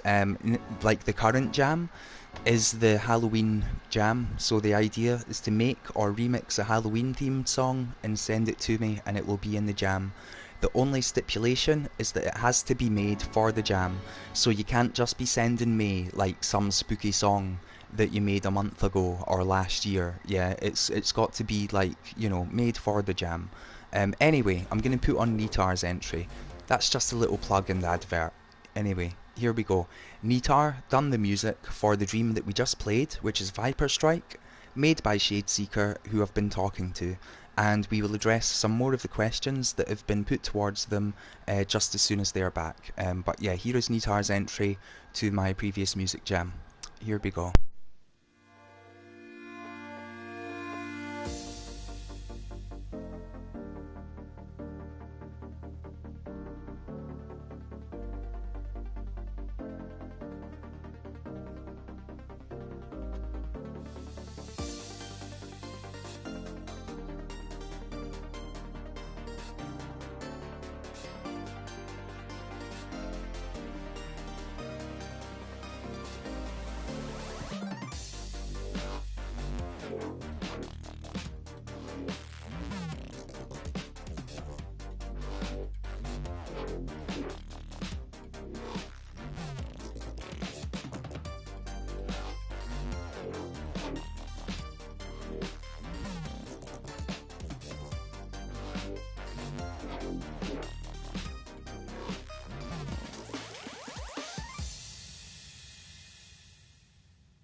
So yeah, that really is a wonderful loop. And Nitar, like, very talented musician on Dreams. And look, thank you to everyone who enters the jam. It's really cool and it means a lot.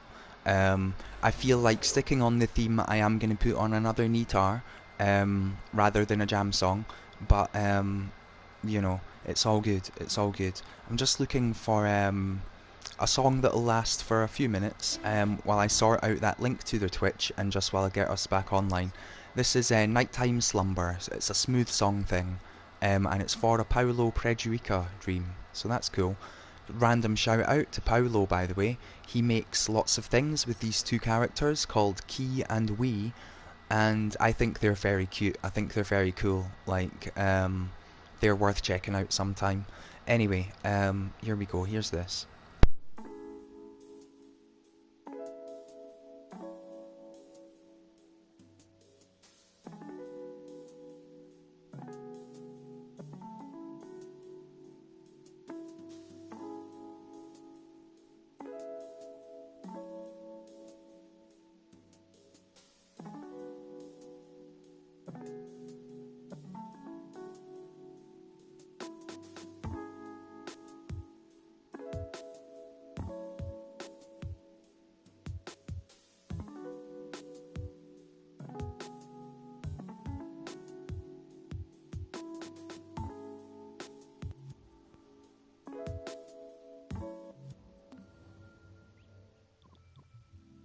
I didn't mean to click on home. I didn't mean to click on home. That was an accident.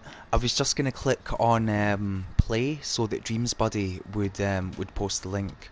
And it's now not showing up in my recently played because I guess it doesn't count as recently played. 'Cause yeah, busting Jeebers, I mean, look, that's a thing that maybe I should do, but at the same time, I mean, look, generally, artists that I feature, look, I do this show every week, it's all available in-game. Like, there's these collections available in-game, full of all the music that I play. And also Dreams Buddy posts links and stuff, but I guess Dreams Buddy never posted that link, because, you know, it's all good, man. Dreams it's all good. Buddies off making a cup of tea or something. Exactly. Hello, Shade Seeker. How you doing? And yeah, I guess I don't have to put that song on now. Did you send an invite to that thing? Are you happy to show it? I mean, yeah, absolutely. It'd be lovely to show it. I watched it the other week. I believe you was watching, weren't you? And it was just fun to see. And I was quite surprised that it's actually. Like, I watched it on your stream, and then I thought to myself, I want to look at that in game. And then I couldn't find it in game. And yeah, it's just fun, man. It's just fun. So this is Zombie Alien Blobs from Mars, and it's a crazy sci-fi shooter / puzzler with oodles of charm and lame dad jokes. And yeah, I think we're in for a treat. I mean, again, was this one of the first things that you made? This was the first thing. I wanted to make a spaceship, and then I had this idea of making blobs as enemies, and then they turned into alien blobs from Mars, and like I said to you before, my brain just goes off, and it developed from there, and it turned into a hillbilly zombie killer in this spaceship. Oh, it's cool. I'm seeing these collaborators here. Are they collaborators in the same way that I am now a collaborator, or like did you work on it with these people? Work. Yeah, okay, cool. Everything's my own assets. I think I used some of Lucid Stew's early work in there. Yeah, no, there's a few people in the full credits. Yeah, Smeghead and Embergs and Lucid Stew and Ed209B. So yeah. And yeah, I'm just happy to load this up, man, if you want. I mean, it's got full cutscenes and music and stuff, hasn't it? Yeah, just the intro's just quite funny. Let the intro play before selecting a scene, because that's when you get the silly song. I think I actually released the song. Okay, awesome. In that case, look, if you're okay, I'll press play in after a little countdown. Quiet. Okay, here we go. 1, 2, 3, press and play. Zombie alien blobs from Mars, can you guess where they come from? That's right, from Mars, they came a long way. Thanks for lunch, they're not so very fussy bunch. Zombie alien blobs from Mars. Zombie alien blobs from Mars. They are purple, they are mean, they'll eat your liver and they'll eat your spleen. They'll pick at your bones till you're nice and clean, and they love it when you scream, yes. They like brains to mush, but they brush their teeth, then use mouthwash. They may be zombies, but they still like to stay clean, yes. Rewriting the rule book for zombies.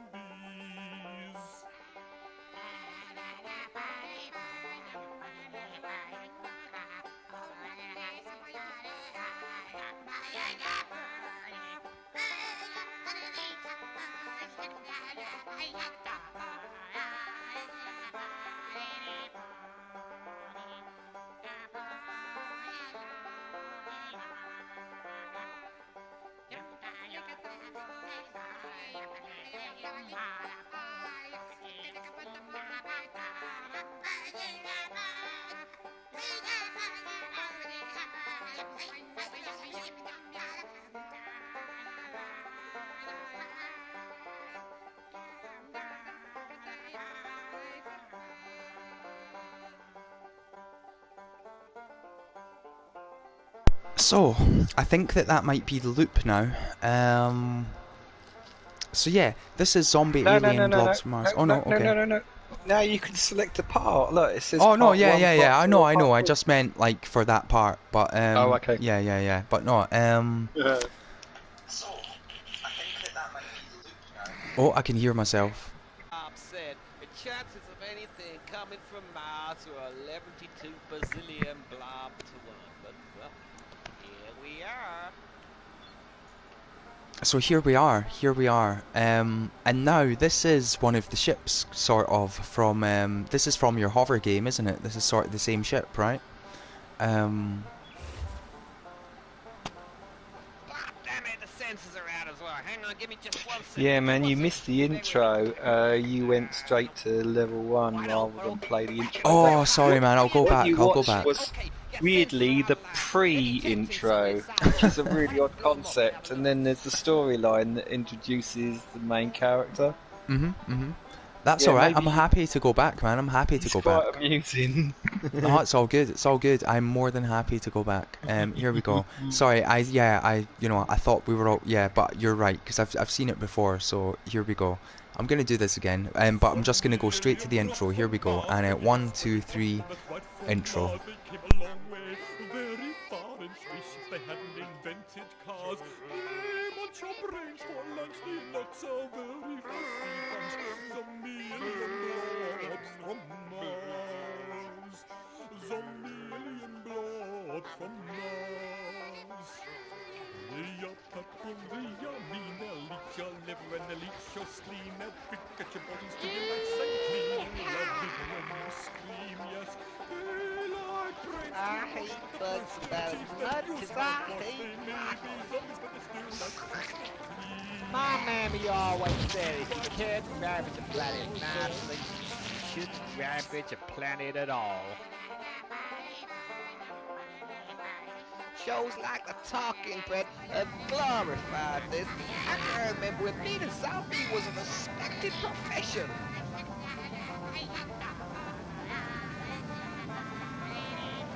There's no money in eating brains anymore. I mean, that's why I've now become a professional zombie hunter.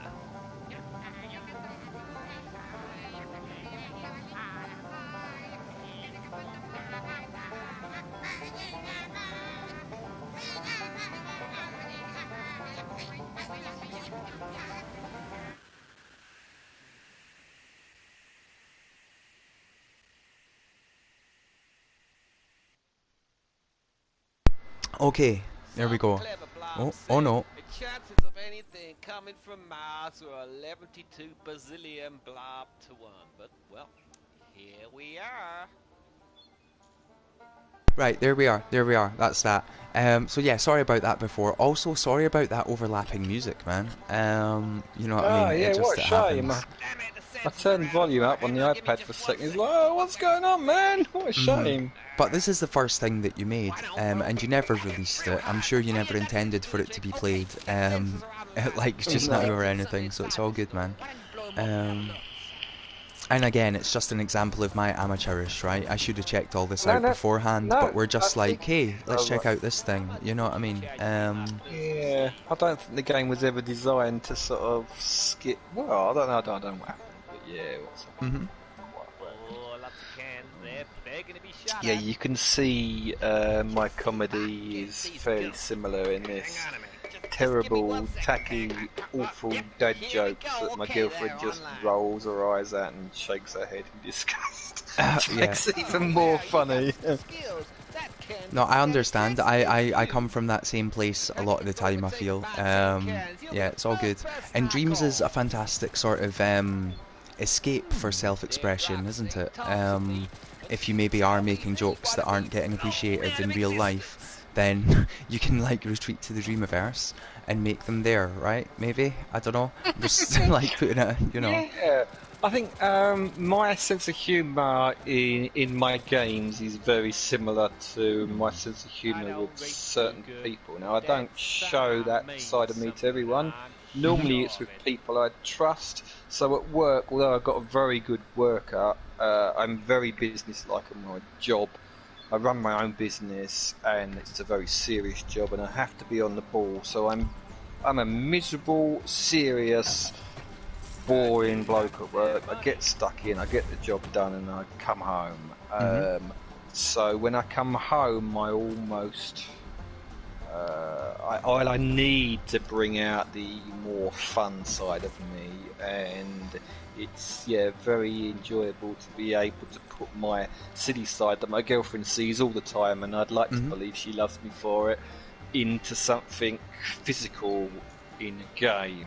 It's quite rewarding to be able to almost see and play my crazy brain. No, I totally get it. Like in my real life, right? In my when I'm at work or whatever, right? I'm incredibly professional. Like I do my job. And I mean, in my jobs, a lot of the jobs has been like being accurate, for example, right?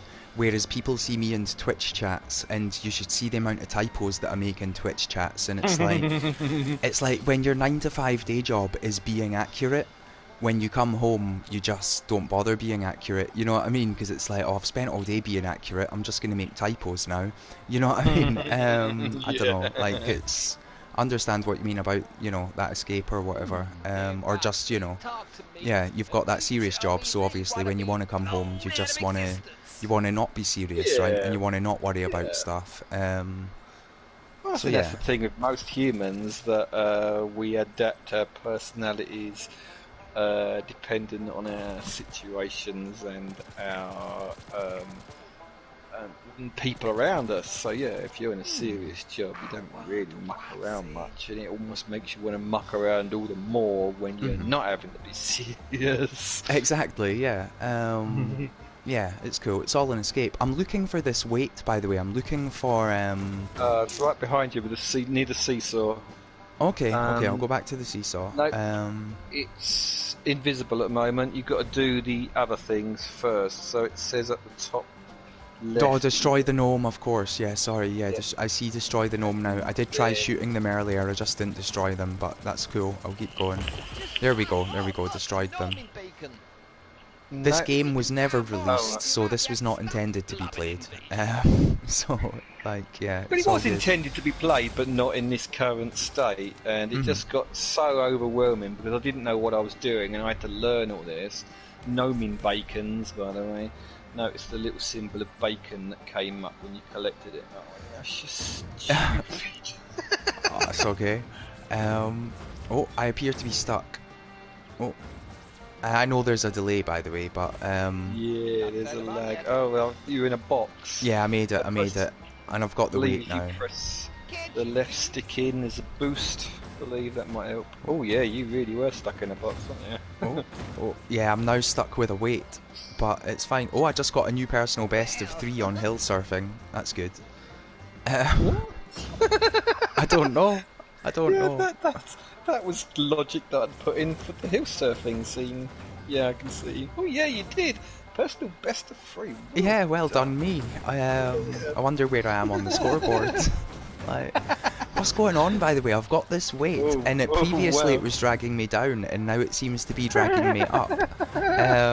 It's all good, man. Like, it's all good. This is all just a bit of fun. Like, it's Saturday night. We're just having a bit of fun here. I'm trying to move. Honestly, this isn't me moving left.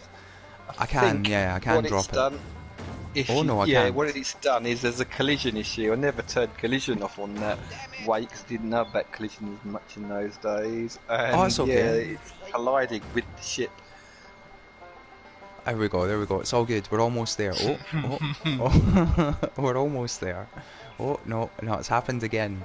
Right. You've got to do it because there's an amazing one-liner joke that come up. The thing is, right, when it's colliding with the ship, it's difficult to drop. Like, every time you see this judder here, that is me trying to drop it with L1. Honestly, I'm just trying to, like, there we go. Oh no, I thought I dropped it, but it teleported back to me. I mean, the best bit is the singing at the beginning with the aliens, so I mean, you sing that bit, so I don't care about the rest. It's all good, man. It's all good. It's happened again. It's such a shame there's such a delay, but I can see you're just really struggling. Yeah. Well, you say I'm struggling. I don't think it's on me, man. I don't think it's on me. No, it's I know. My terrible game design. I didn't know what I was doing. I had no idea. Oh no, it's okay, man. If I looked at the logic although I'm not the neatest of logic creators anyway, but if I looked at the logic that I did for this, it would I just got probably 40,000 horrify points for doing something. I don't know what, but girl from oh wow, look at me racking. I know there's a delay, man, but I'm on a score streak now. I just got like 700,000 points. Drop it on the seesaw, for God's sake! On the seesaw. All right. Oh well, if it lets Wow, me. yeah. Girl from Croydon says Toronto Mayor tank vibes, but the thing is, there's no moon to shoot here, so yeah, I don't know, man. Who is this Toronto mayor? I've heard about him. His name keeps cropping up. I don't know Are who you he are is. you genuinely not familiar with their work? Okay. If you're okay, do you want to go and have a look at their work? Or not? Or should we carry on with this? Because I'm trying, man. I'm trying to drop this on the seesaw, and I can't. Oh no, I think I got it. Oh, I got it. I think I got it. I'm trying to drop the weight now, and it just won't let me. Oh. I never had issues like this. I don't know what's going on. Oh yeah, I don't know either, man. I don't know either, but it's okay. Because the thing is, right, and this is the interesting thing, okay? Like, you made this, and look at what it's doing to me, right? But now you've made Viper Strike, and you also made Cobra Strike. Everyone has to start with something. I mean, that's the point that we're trying to make here, right? You've got to mess about to learn the tools. And I know that you had previous experience with things like Project Spark, which I don't know much about, but you had to learn the Dreams tools somewhere, right? And this was your starting point.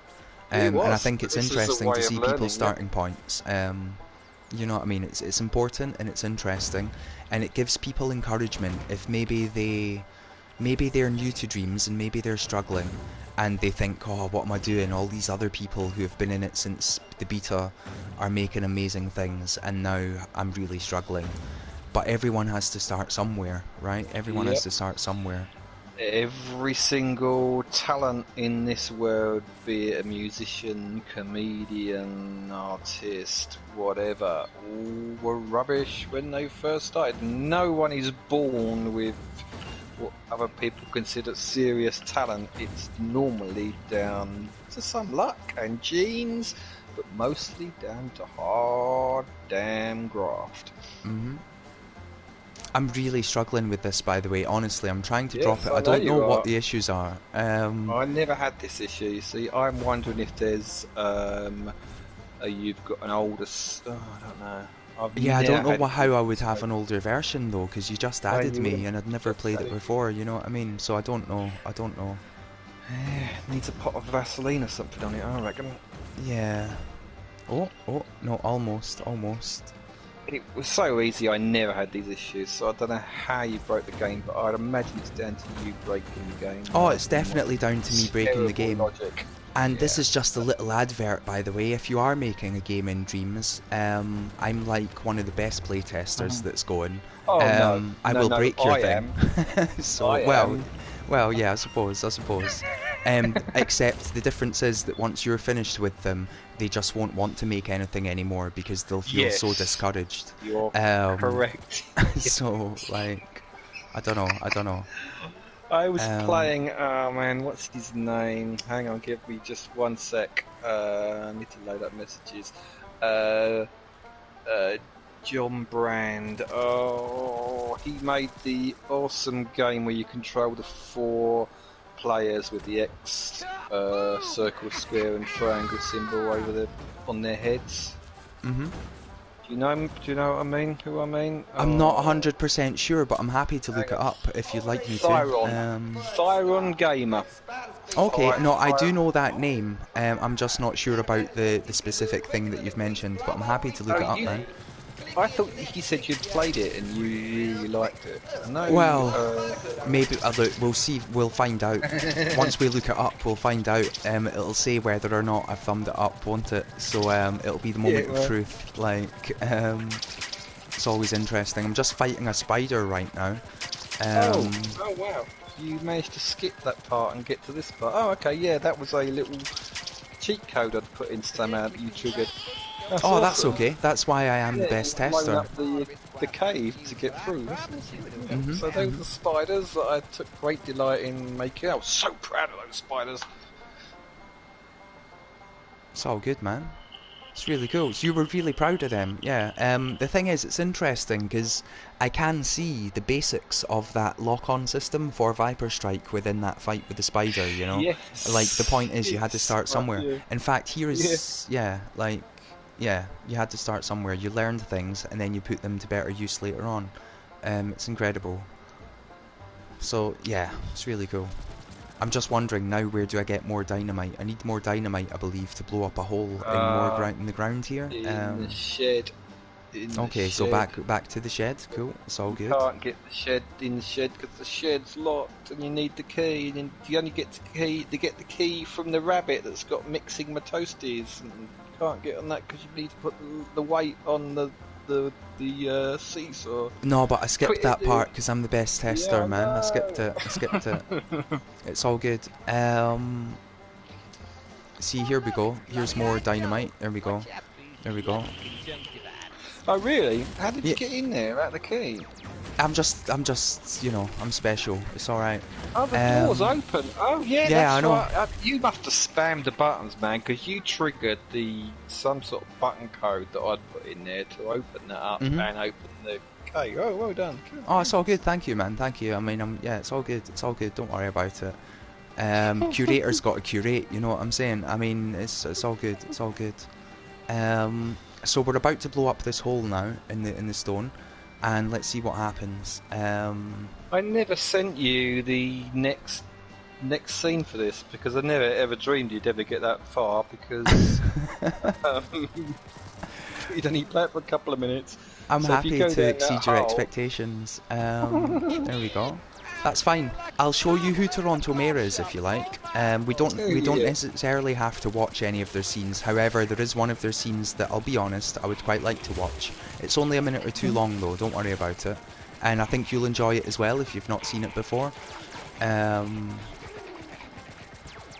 But yeah, I'm just fighting these. What are these things that I'm fighting that came out of the hole? What are they?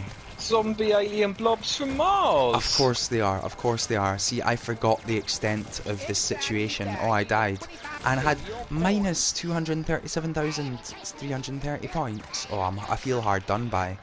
I feel like all those points were earned legitimately, and I feel quite hard done by. But it's fine, we're just skipping the fight and we're going down the hole. That's a thing that I would recommend for life in general, by the way. If you are ever given the option, just skip the fight and just go straight down the hole. You know, fighting's not cool. Peace and love, everyone, and spread the love. You asked what they were, and they're zombie alien blobs from Mars. Can you guess where they come from? That's right, from Mars. What a lyric that is, eh? They came a long way, very far, in a spaceship. They hadn't invented cars. They munch on brains for lunch. They are not a very fussy bunch. Zombie alien blobs from Mars. But the thing is, right, is this an incredibly small spaceship, or is it an incredibly big garden? That's the question that I want to know the answer to. Is this like an inner space situation, or what's going on? Nope, you would find out in the third. So you did get this one, I didn't give you the third one. You actually find out in the third one. It's just a silly story, which I won't spoil because I may well release this. Oh, that's okay. I think people would enjoy it if you released it, man. I think... Yeah, maybe I should. Although it would be weird that it would show up as a newer creation than Viper Strike. You know what I mean? If people ever sorted your profile from like newest, it would show up as newer than Viper Strike. Like, he made Viper Strike and then he had a nervous breakdown. Like this crap. Yeah, like, I don't know, that would be weird. But what am I supposed to do here, by the way? I went, oh no, wait a minute, there's instructions on the screen. I'm just talking to you too much to pay attention. Right, hold R1 and push up to shoot over the hedge. Okay, cool. So It's I not tried working. to do a mortar, and I couldn't work out how to change the distance the mortar fired, which I definitely would be able to nowadays. So I physically made the gun turret move up and down, so you can fire over hedges. And I think you just done it on. Yeah, I done it my now. screen. And now I've got another weight, which is cool. But that's a mechanic which doesn't feature in Cobra Strike or Viper Strike, so I guess it's something that you learned how to do, but then you just weren't like that into it. Yes, not yeah. very user friendly, this game. No, And it that's just, as I alright. said, it just got so complicated. I got way too big for my own boots. I should have started simple, but this just progressed and grew until it got to the stage where I didn't know how to fix the bugs, and just gave up because I just couldn't keep track of everything. Didn't understand about variables properly, and it just became a mess. And that would be the problem going back to this now on something that's so poorly put together. My logic would just do my head in. Yeah. This is still Should better than have. about 90% of Dreams that I play, though, to be totally honest with you. Like, it is. You know what I mean? It's not Viper Strike or Cobra Strike or Tiamatan or anything like that, man. No. But you should, you know, you need to be aware of just how many Dreams are out there that are like, you know, an unremixed ancient temple. You know what I mean? Oh yeah, just good point. Autumn Cobra just pointed out that the weights are working perfectly fine in this level. No issues whatsoever, and that's how they've always worked for me. I don't know how you broke it. I'm special. It's okay, man. It's okay. Incredible skill. I've addressed this on this channel before, but I am the special one, so it's okay. It's okay. Where's this? Where do I take this dynamite now? Also, I can't believe I just went full Jose Mourinho. Like that was supposed to be a bit of a joke there. I'm not the special one, and only football fans will know what I mean by full Jose Mourinho there. Yeah, I don't. No, that's all right, man. Don't worry about it. So where do I go, man? I'm in this hedge maze. And yeah, where do I go, man? Have you got any suggestions? Yeah, there's quite a few things to do, but the main thing is you've got to go up the main plot line is going up that wooden plank near the shed where you just got the dynamite from. You need to go up and across it. Yeah, I just found where I'm supposed to put the dynamite. Yeah. Right. Yeah. So I added secrets everywhere because you've got to find all the gnomes. And that was one of the little secrets where you put the gnome, you get a gnome. And finding all the gnoming bacons was just a hidden extra.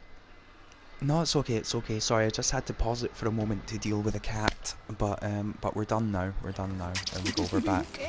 I died. But that's probably a good thing because it's good to go back to a checkpoint, right? Gives you a bit of clarity. Checkpoint. I wonder if I've done checkpoints. Oh, and just. Say I don't know what happens. Yeah, you do. Yeah, I did do checkpoints. That's right. Yeah, you done checkpoints. You learn checkpoints. Although I'm not. Oh, yeah. Oh, there we go. So let's go up the ramp now again. Here we go. Oh, no, sort of got stuck on the ramp, but it's all good.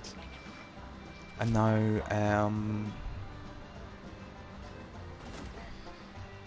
no. Oh, I don't know, man. I'm lost. Oh, here's a. There we go.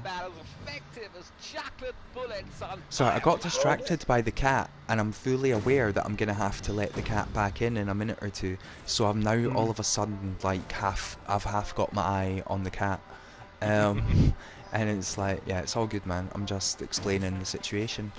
Sorry, I'm down here now. What am I doing? Try using mortar shells. Okay, cool. Yeah, there you go. Tutorials. Yeah, proper tutorials. Oh. How do I use the mortar shells though? I'm trying. Oh, there we go, right. Well, yeah. It's all good. I know it's the first creation in Dreams. I've just got my eye on this cat.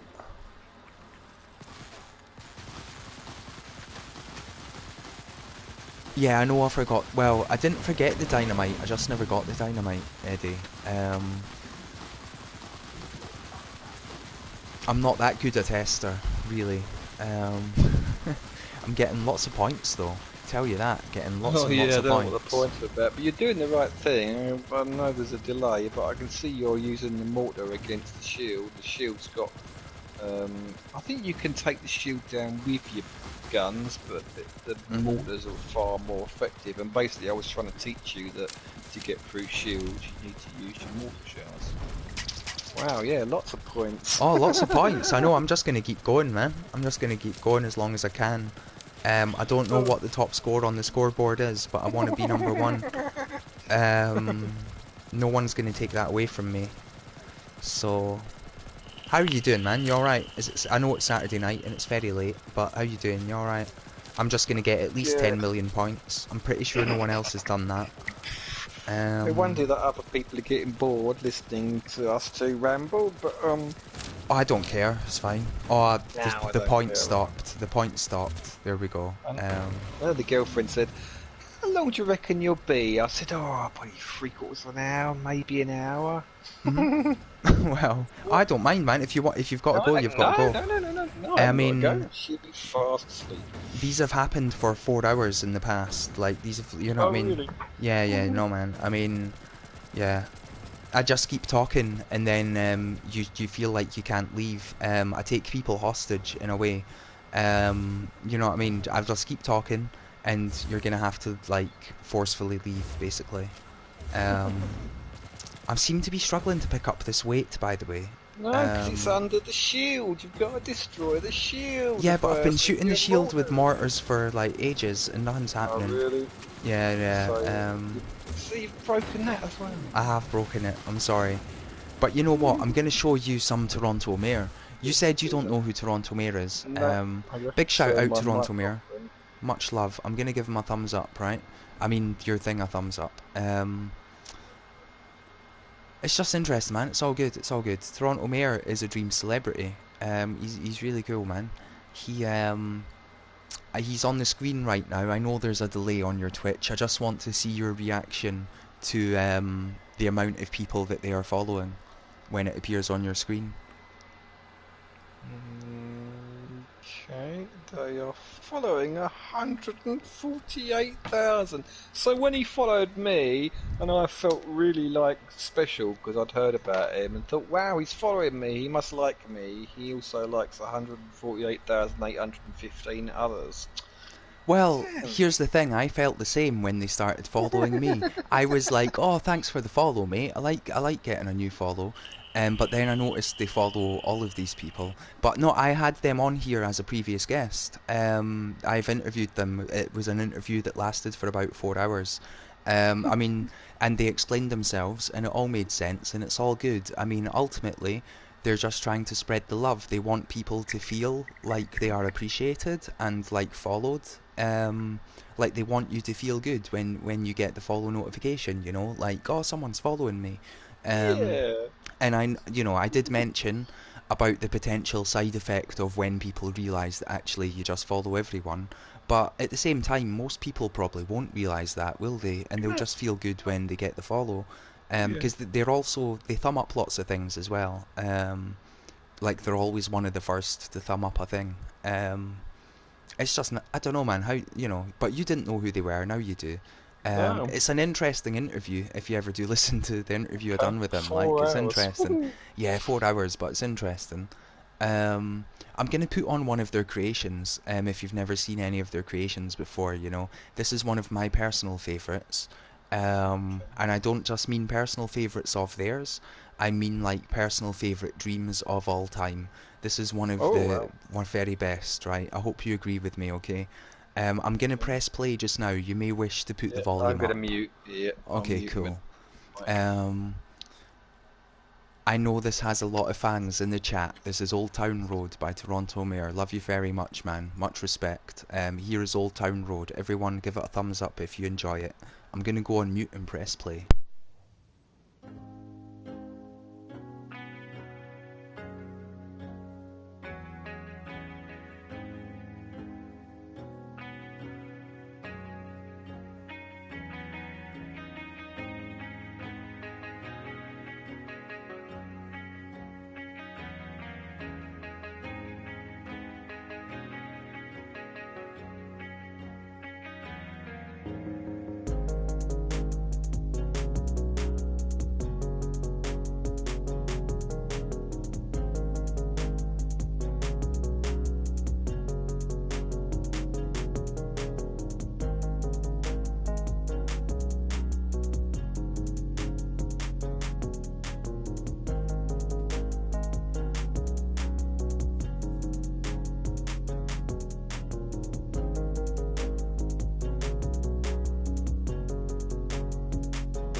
So there we go. That was Old Town Road. I know it's not finished for you yet, but that was that. It's really cool. It's really cool. It's top stuff. Toronto Mayor, big fan.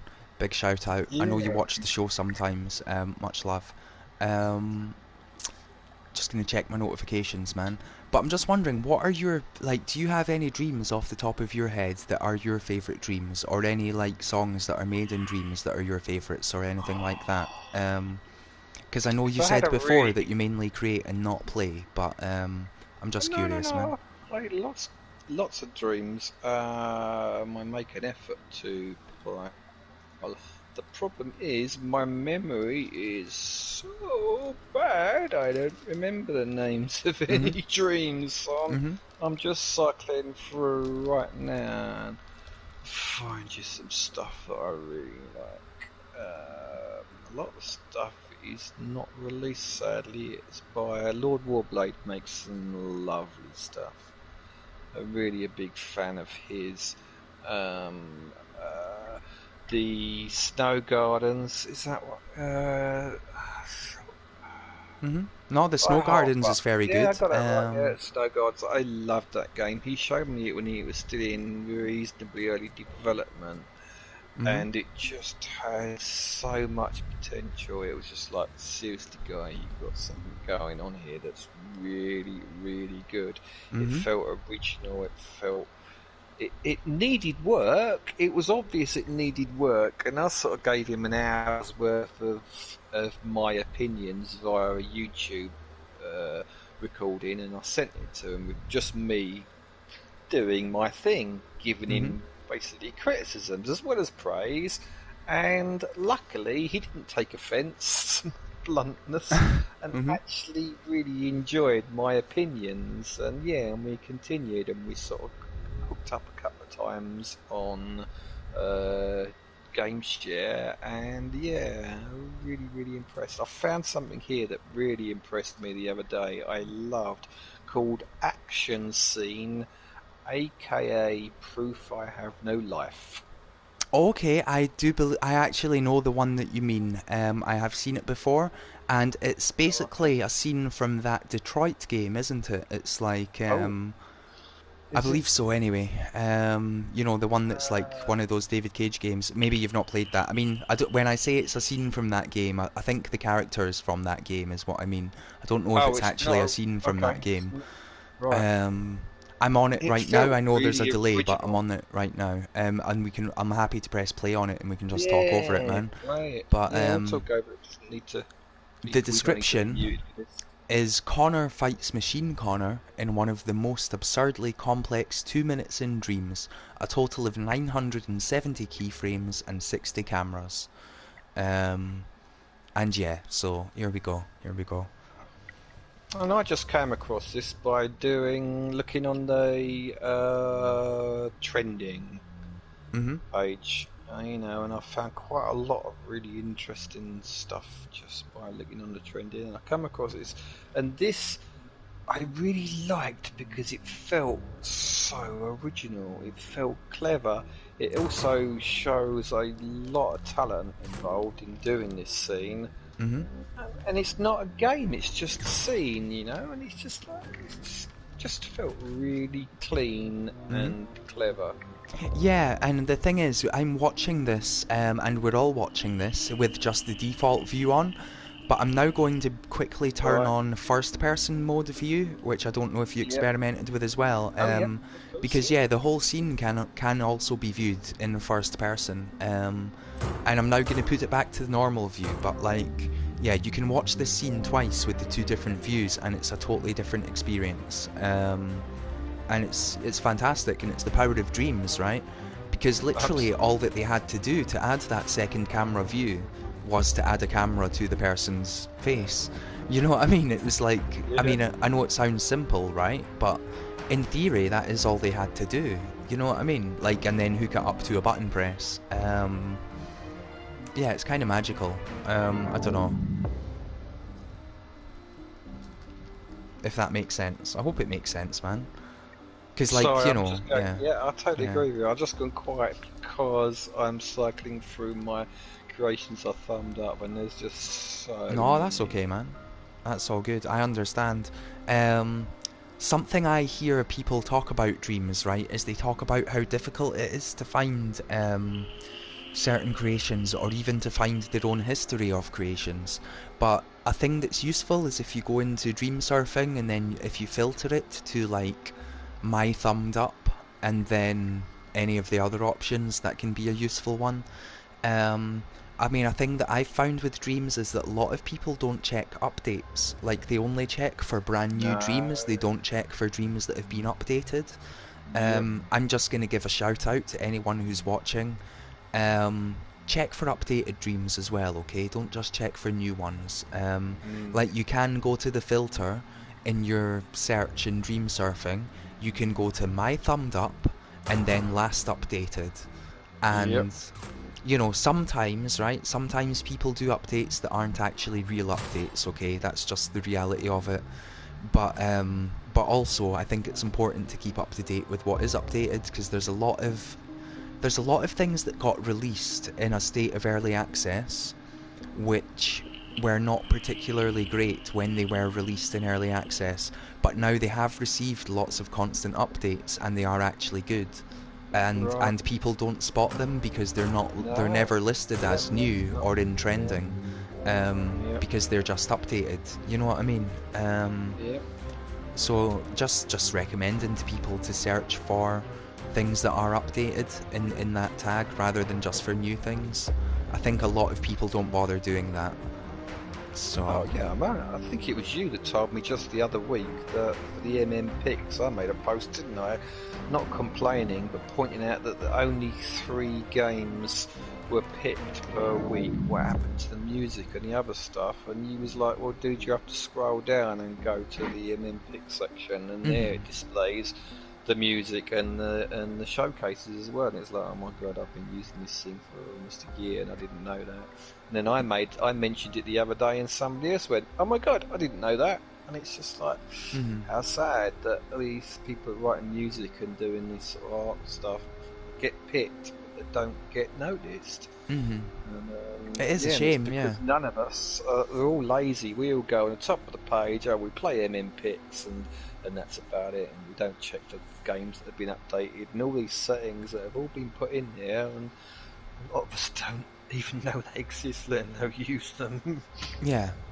I mean, like, obviously, I mean, look, we've all got no idea what the future holds for Dreams, but I mean, I do believe that Media Molecule are, like, noticing all of these things, and that, you know, things will be better in the future. I don't know, though, we're all just sort of, you know, we're all fans, and we want it to get better, so... so yeah, that should be cool, though, right? Hopefully, anyway. Sorry, just watching the scene again. I should put it off. Have you come up with any other sort of recommendations or anything? And sorry, man, just to say, like, this goes on for basically as long as you're willing to be here. Yes. You know what I mean? At any point you can go, and there's no problem with that. But at the same time, you can stay for literally as long as you want. I don't have to be anywhere tomorrow, so like, you're all right. Yeah, I got no plans, especially now that we're going on lockdown again. Yeah. So, yeah. Rising Wyvern. I don't know how you spell. Say. No, I know that Dream. It's fine. I'm about to look it up. I know it, man. It's really good. It's a shmup in the style of something like R-Type, for example. But it's got so many different weapon types and stuff. Yeah, it's really good. I've got it in one of my collections for, like, hidden gems and stuff. Yeah. This is a really good one. So yeah, I'll just briefly play this for a moment. This is really good. People might not know this. I was just checking the map to see if it's had any updates recently, and it's not really. Because I would like the person to make more levels for this, and to add a scoreboard and stuff, you know. But they've just not got around to it yet. Or maybe they won't do it, we just don't know. But I hope that they do, because this is really cool. I'm a big fan of shmups, as I'm sure you probably know already, but yeah. How sad is that? That game, that Yatra game by... Quicksoma, yeah, I know the one you mean. Yeah, that's really good. 67 thumbs up. 67 thumbs up. How sad is that? That is really sad, but I'm sure that, again, I believe, right? I mean, we don't know, right? But I believe that Media Molecule are aware of the things that we discuss They in are. terms of trending and all the things like that. I believe that there will be some sort of solution to that in the future. Yeah, it's very hard to get right, isn't it? And they are trying. But Yeah. they're also aware of that Yatra game, and they said, because I actually tagged them in it when I retweeted it and said, Media Molecule, you need to see this. And they said, basically it's got copyright issues, and if he's willing to remove the copyright issues, then they'll give Okay. it another playthrough. So I'm gutted that didn't get an MM pick, Oh. because I thought that was a very good game. Yeah, no, it's very good. It's very good. Although if it does have copyright issues, then it has copyright issues, right? Of course. I mean, Yeah, I of course. that's just the way it is. I just assumed he would have fixed that, but I don't know what the copyright issues were. Maybe it's the whole concept of the game, I don't know. Yeah, I don't know either. And that's the thing, right? There's been times when I've played music on my stream, which I have thought is original because it's been called original. Like the person who made it has said this is an original piece, and then it turns out it's not original because they're just like, basically they're not telling the truth. Yeah, I don't know, man. It's like weird, isn't it? But that's the power of when anyone can create anything, isn't it? Absolutely, and it's so hard unless you have a brain that's a very good bath sponge. Mine is not. Then you can't retain all the information, so there's no way of knowing if. Yeah, you can't something know is everything that's ever existed, like every song that's ever existed, or everything that's ever existed, or whatever. Yeah, it's difficult though. It's difficult. I'm doing terrible at this game, by the way. I should assure people I have played this game on the stream previously, and I actually done quite good at it. I know that there's no scoreboard in order to prove that, but I believe that there is a video somewhere of me doing quite well at this game. Like, it's all good, man. But this is a really good game. It's got so many options between the different weapons. I mean, I left a bit of feedback at the time where I suggested that if the game ever did have multiple levels, then maybe the player should only start with a couple of weapons and then unlock a new weapon on every level or something, just to give them that chance to learn the weapons.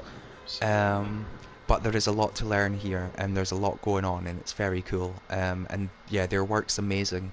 I know that previous to this, they made a shmup, which was basically a remake of like Darius, yeah.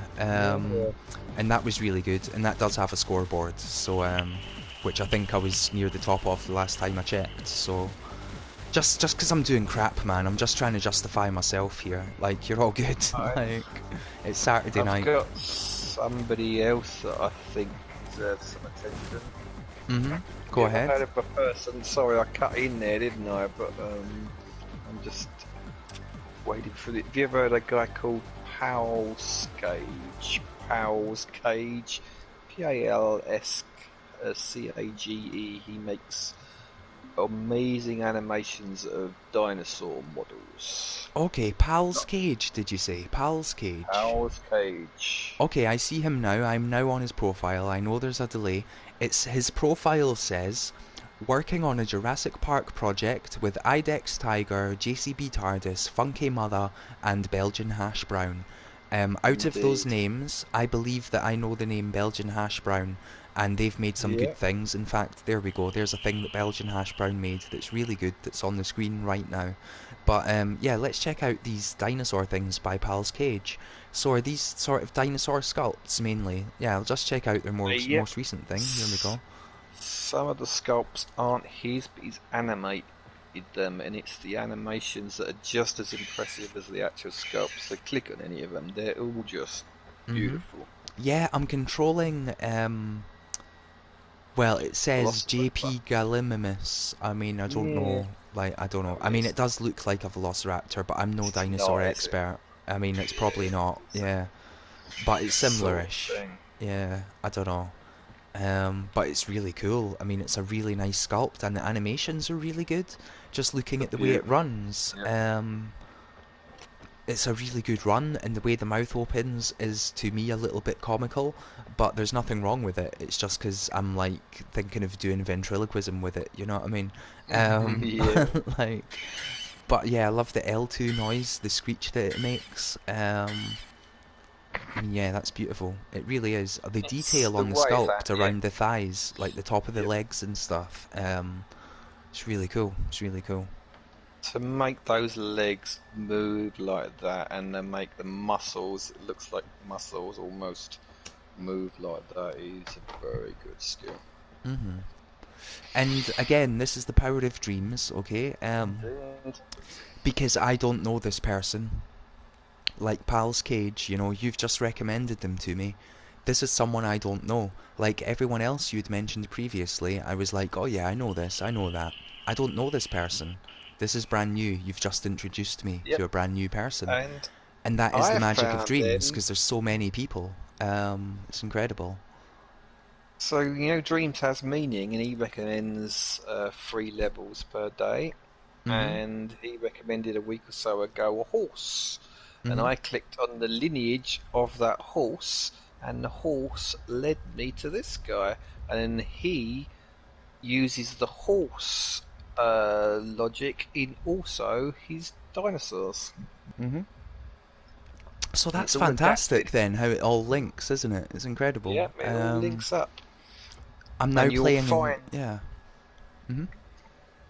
You'll find that they have lineage, so he bounces backwards and forwards with another creator, and I believe the other creator has made some of the sculpts, and he's animated for the other guy, and then he's made some animations of his own sculpts, and yeah, he's sort of working in conjunction with other creators and creations, and yeah, it's quite cool to see that sort of people are coming together and making from a horse into a really cool dinosaur run, and Mhm. yeah, it's very clever stuff.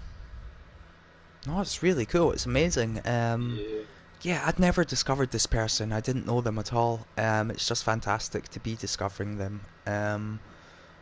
Yeah, I'm now about to load one called a Pinacosaurus, which is a dinosaur that I had never heard of before. I'll be honest with you. I mean, yeah, a Pinacosaurus, Oh, okay. and it's got 99 Yeah. thumbs up, so I will technically be the 100th if I like it, which I'm sure I will. You will like It says it's a medium-sized ankylosaur from Asia. And yeah, that's cool. I don't know this dinosaur. I'll be honest with you, I don't know it. You know, I'm not a it. dinosaur Yeah, you expert, but it's do. really cool. It's really cool. I Do you not remember suppose. them as a kid? I Well, remember them as a I kid. remember So they're things that big. look similar to it, but I'm sure that I don't know, man. I don't know. Um, yeah, I don't know. Dinosaurs are cool though, right?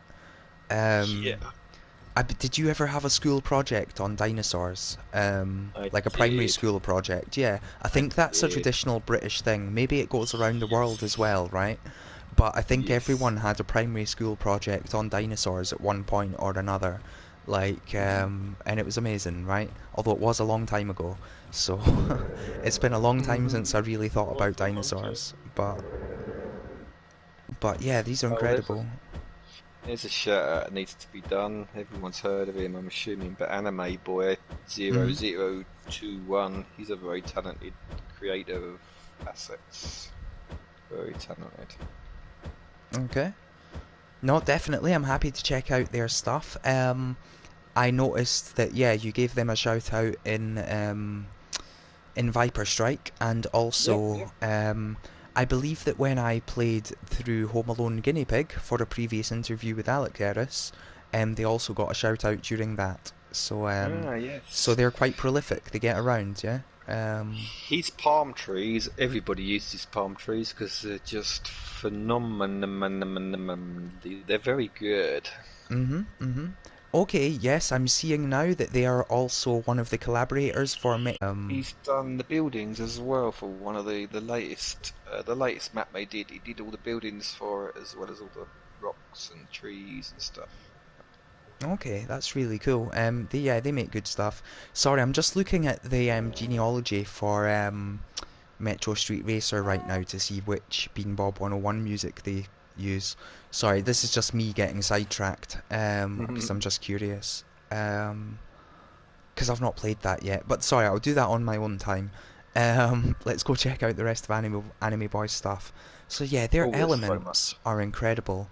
I'm just loading up a random house just now that they've created. Yeah. And yeah, it's a really nice house. And I presume that it's been made with thermometer in mind, so that it's also Yeah, like they're low about thermometer. 4%, I think he said. Okay, so yeah, like that's Pretty that's good good. use. If you can Yep. stick a few of these around a scene, Yep. that's definitely good. Um, Give that a big thumbs up.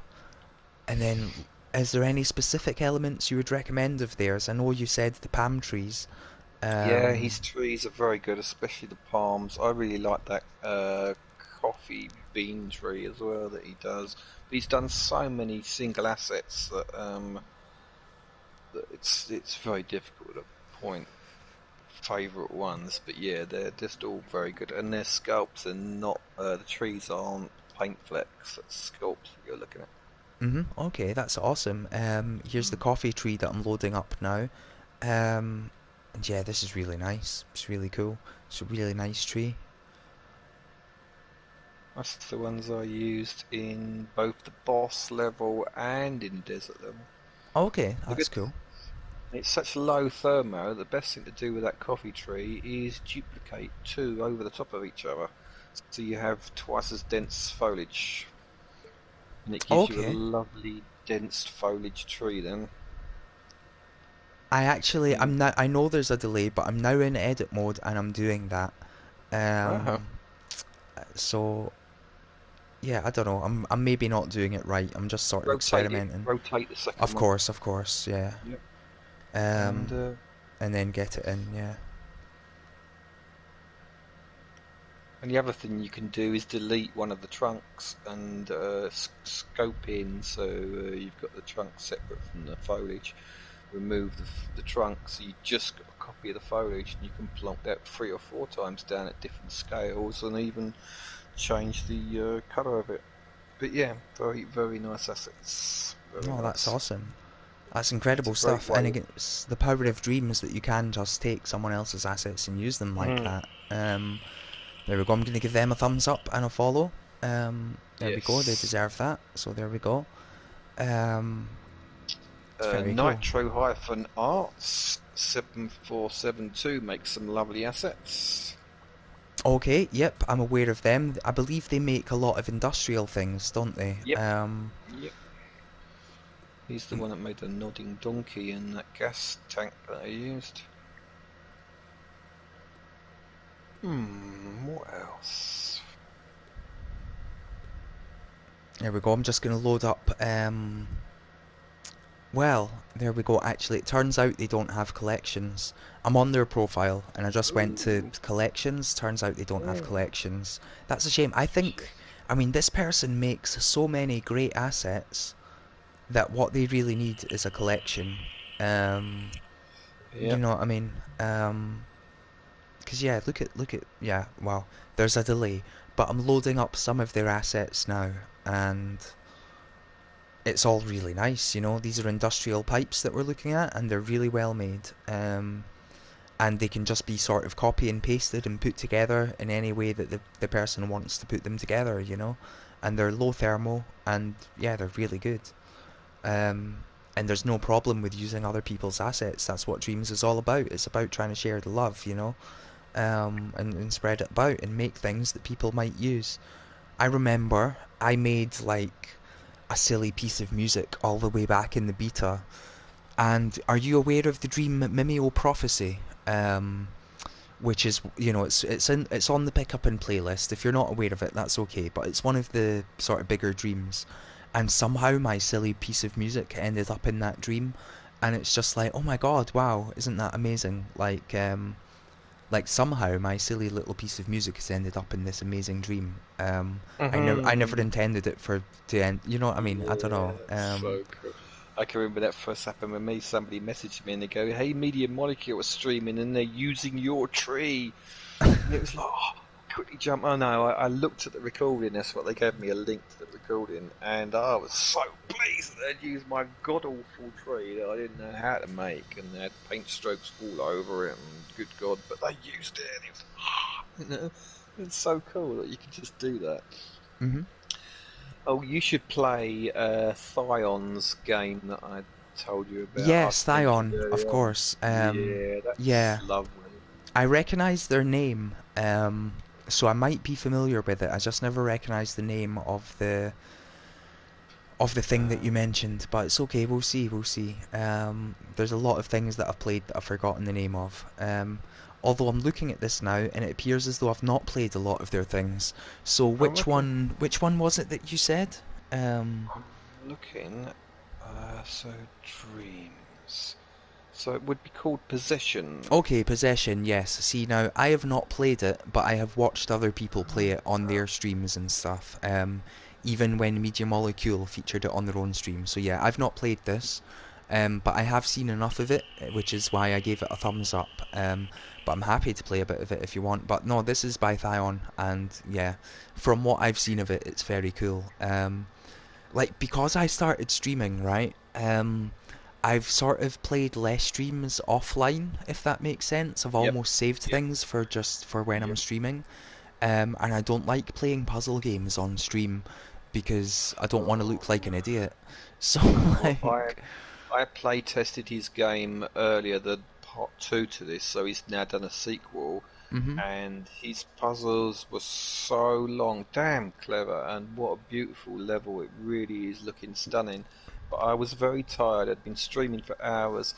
I kind of started getting really annoyed and frustrated with these very, very well thought out puzzles because I was so tired, and I felt really guilty that I basically said, "Look, dude, I'm gonna have to leave it at this.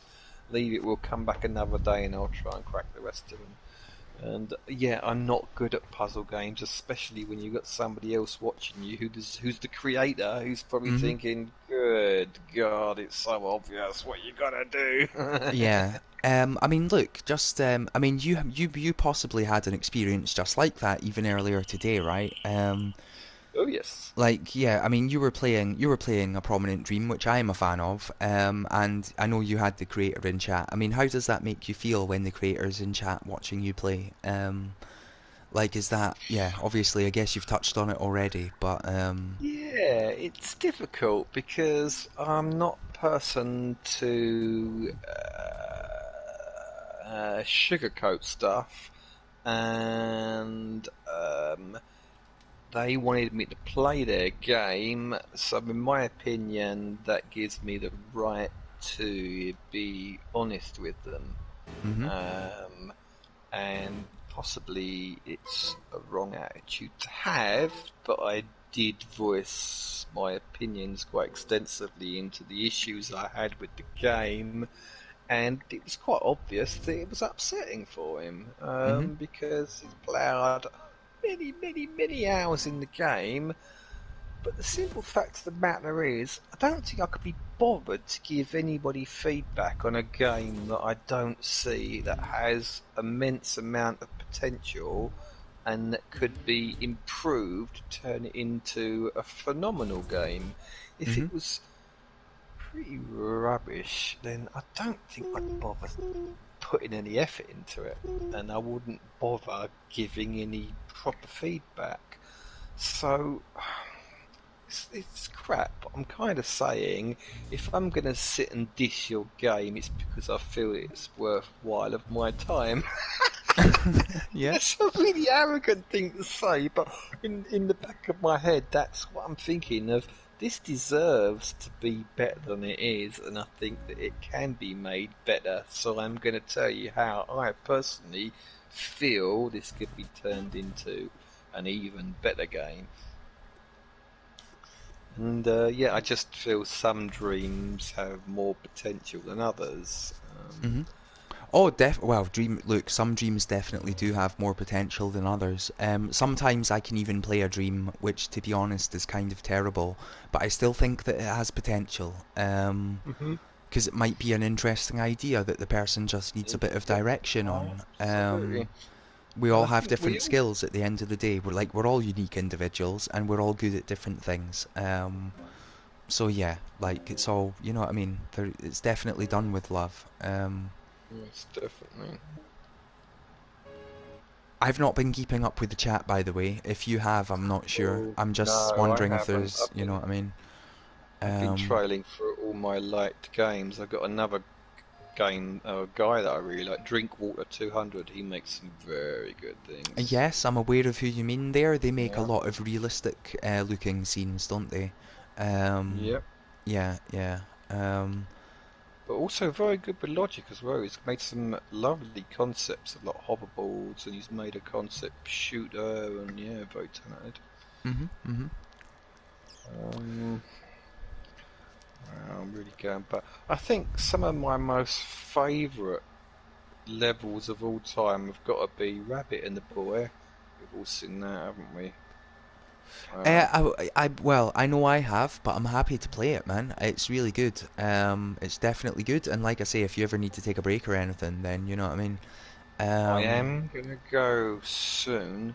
mhm. Who's the guy that did Slide Out? Yeah, Gaufman Goffrey, or man. Well, look, I might be wrong with my pronunciation, but oh that's what I no, call them. you're more Um, likely to be right than I am. I think of all the creators, he consistently wows me with every single thing that he has made. Um, who else? And Ed 209. Wow, mhm. what a talented creator he is as well, isn't he? He's made so many wonderful creations. Oh, definitely, definitely. And I think it's interesting. Like, you know, I gather that like they joined Media Molecule as very much a music person with no history in game design, but then they've been learning game design like as they go. I believe I saw that in an interview or something a while ago. Oh, So that's interesting, right? Isn't it? Just like I don't know, it's mm, really cool. absolutely, absolutely. And yeah, Rabbit and Boy, happy to play that later on for anyone who's curious about Rabbit and Boy who may not have seen it. And I know you're saying you have to go, man. I don't mean to keep you longer than you wish to be here. Like, honestly, it's all good, man. Like, thank you very much for coming on, etc. You know what I mean?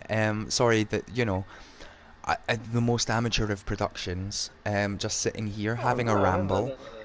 but hopefully No. people have hopefully people who haven't played Viper Strike are curious to play it and also to check out your other things.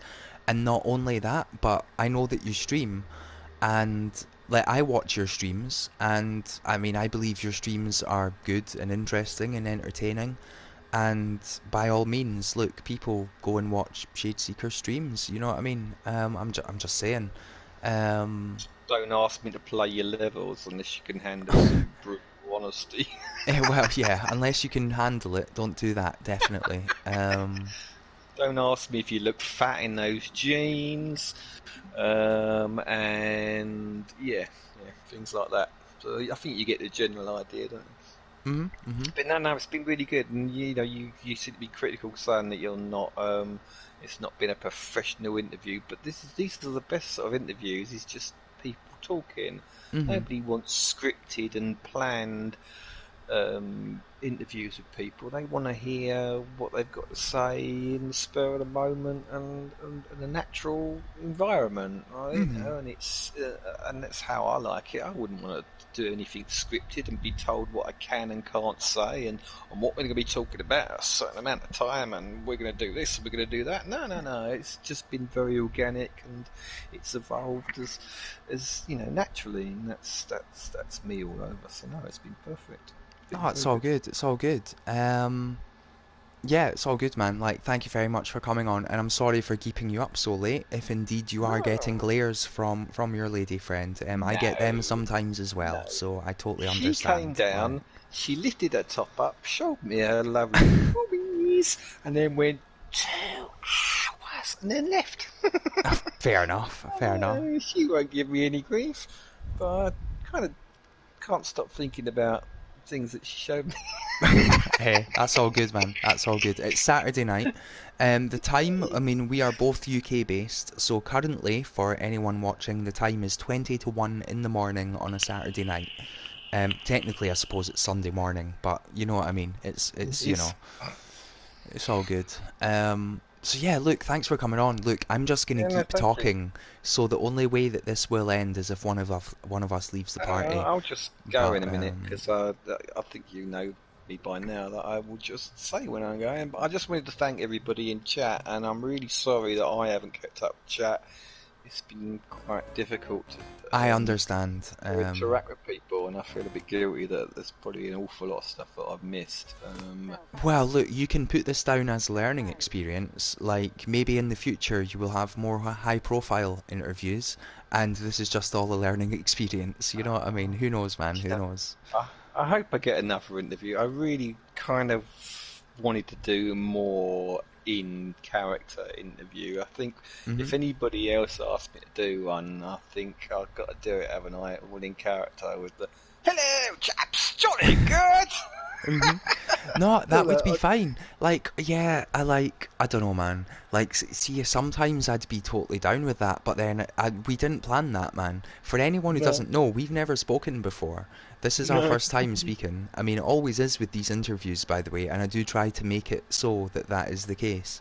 Because I think it's better to not, like, you know what I mean? But yeah, you took me by surprise, man. And it's like, yeah, it's all good, man. The Colonel intimidated me because he is a real army man who just loves his mum at the end of the day. He's a So, mummy's boy. But yes, and yeah, he likes Bake Off, and I'll be honest, I don't. So, I mean, I was worried about that. He makes Victoria sponges using engine oil. Because I changed the recipe, you know. It is mad, actually. I heard about someone recently recommending that actually Diet Lemonade is the best raising agent for a cake. And I've not tried it, I don't know, but someone said it.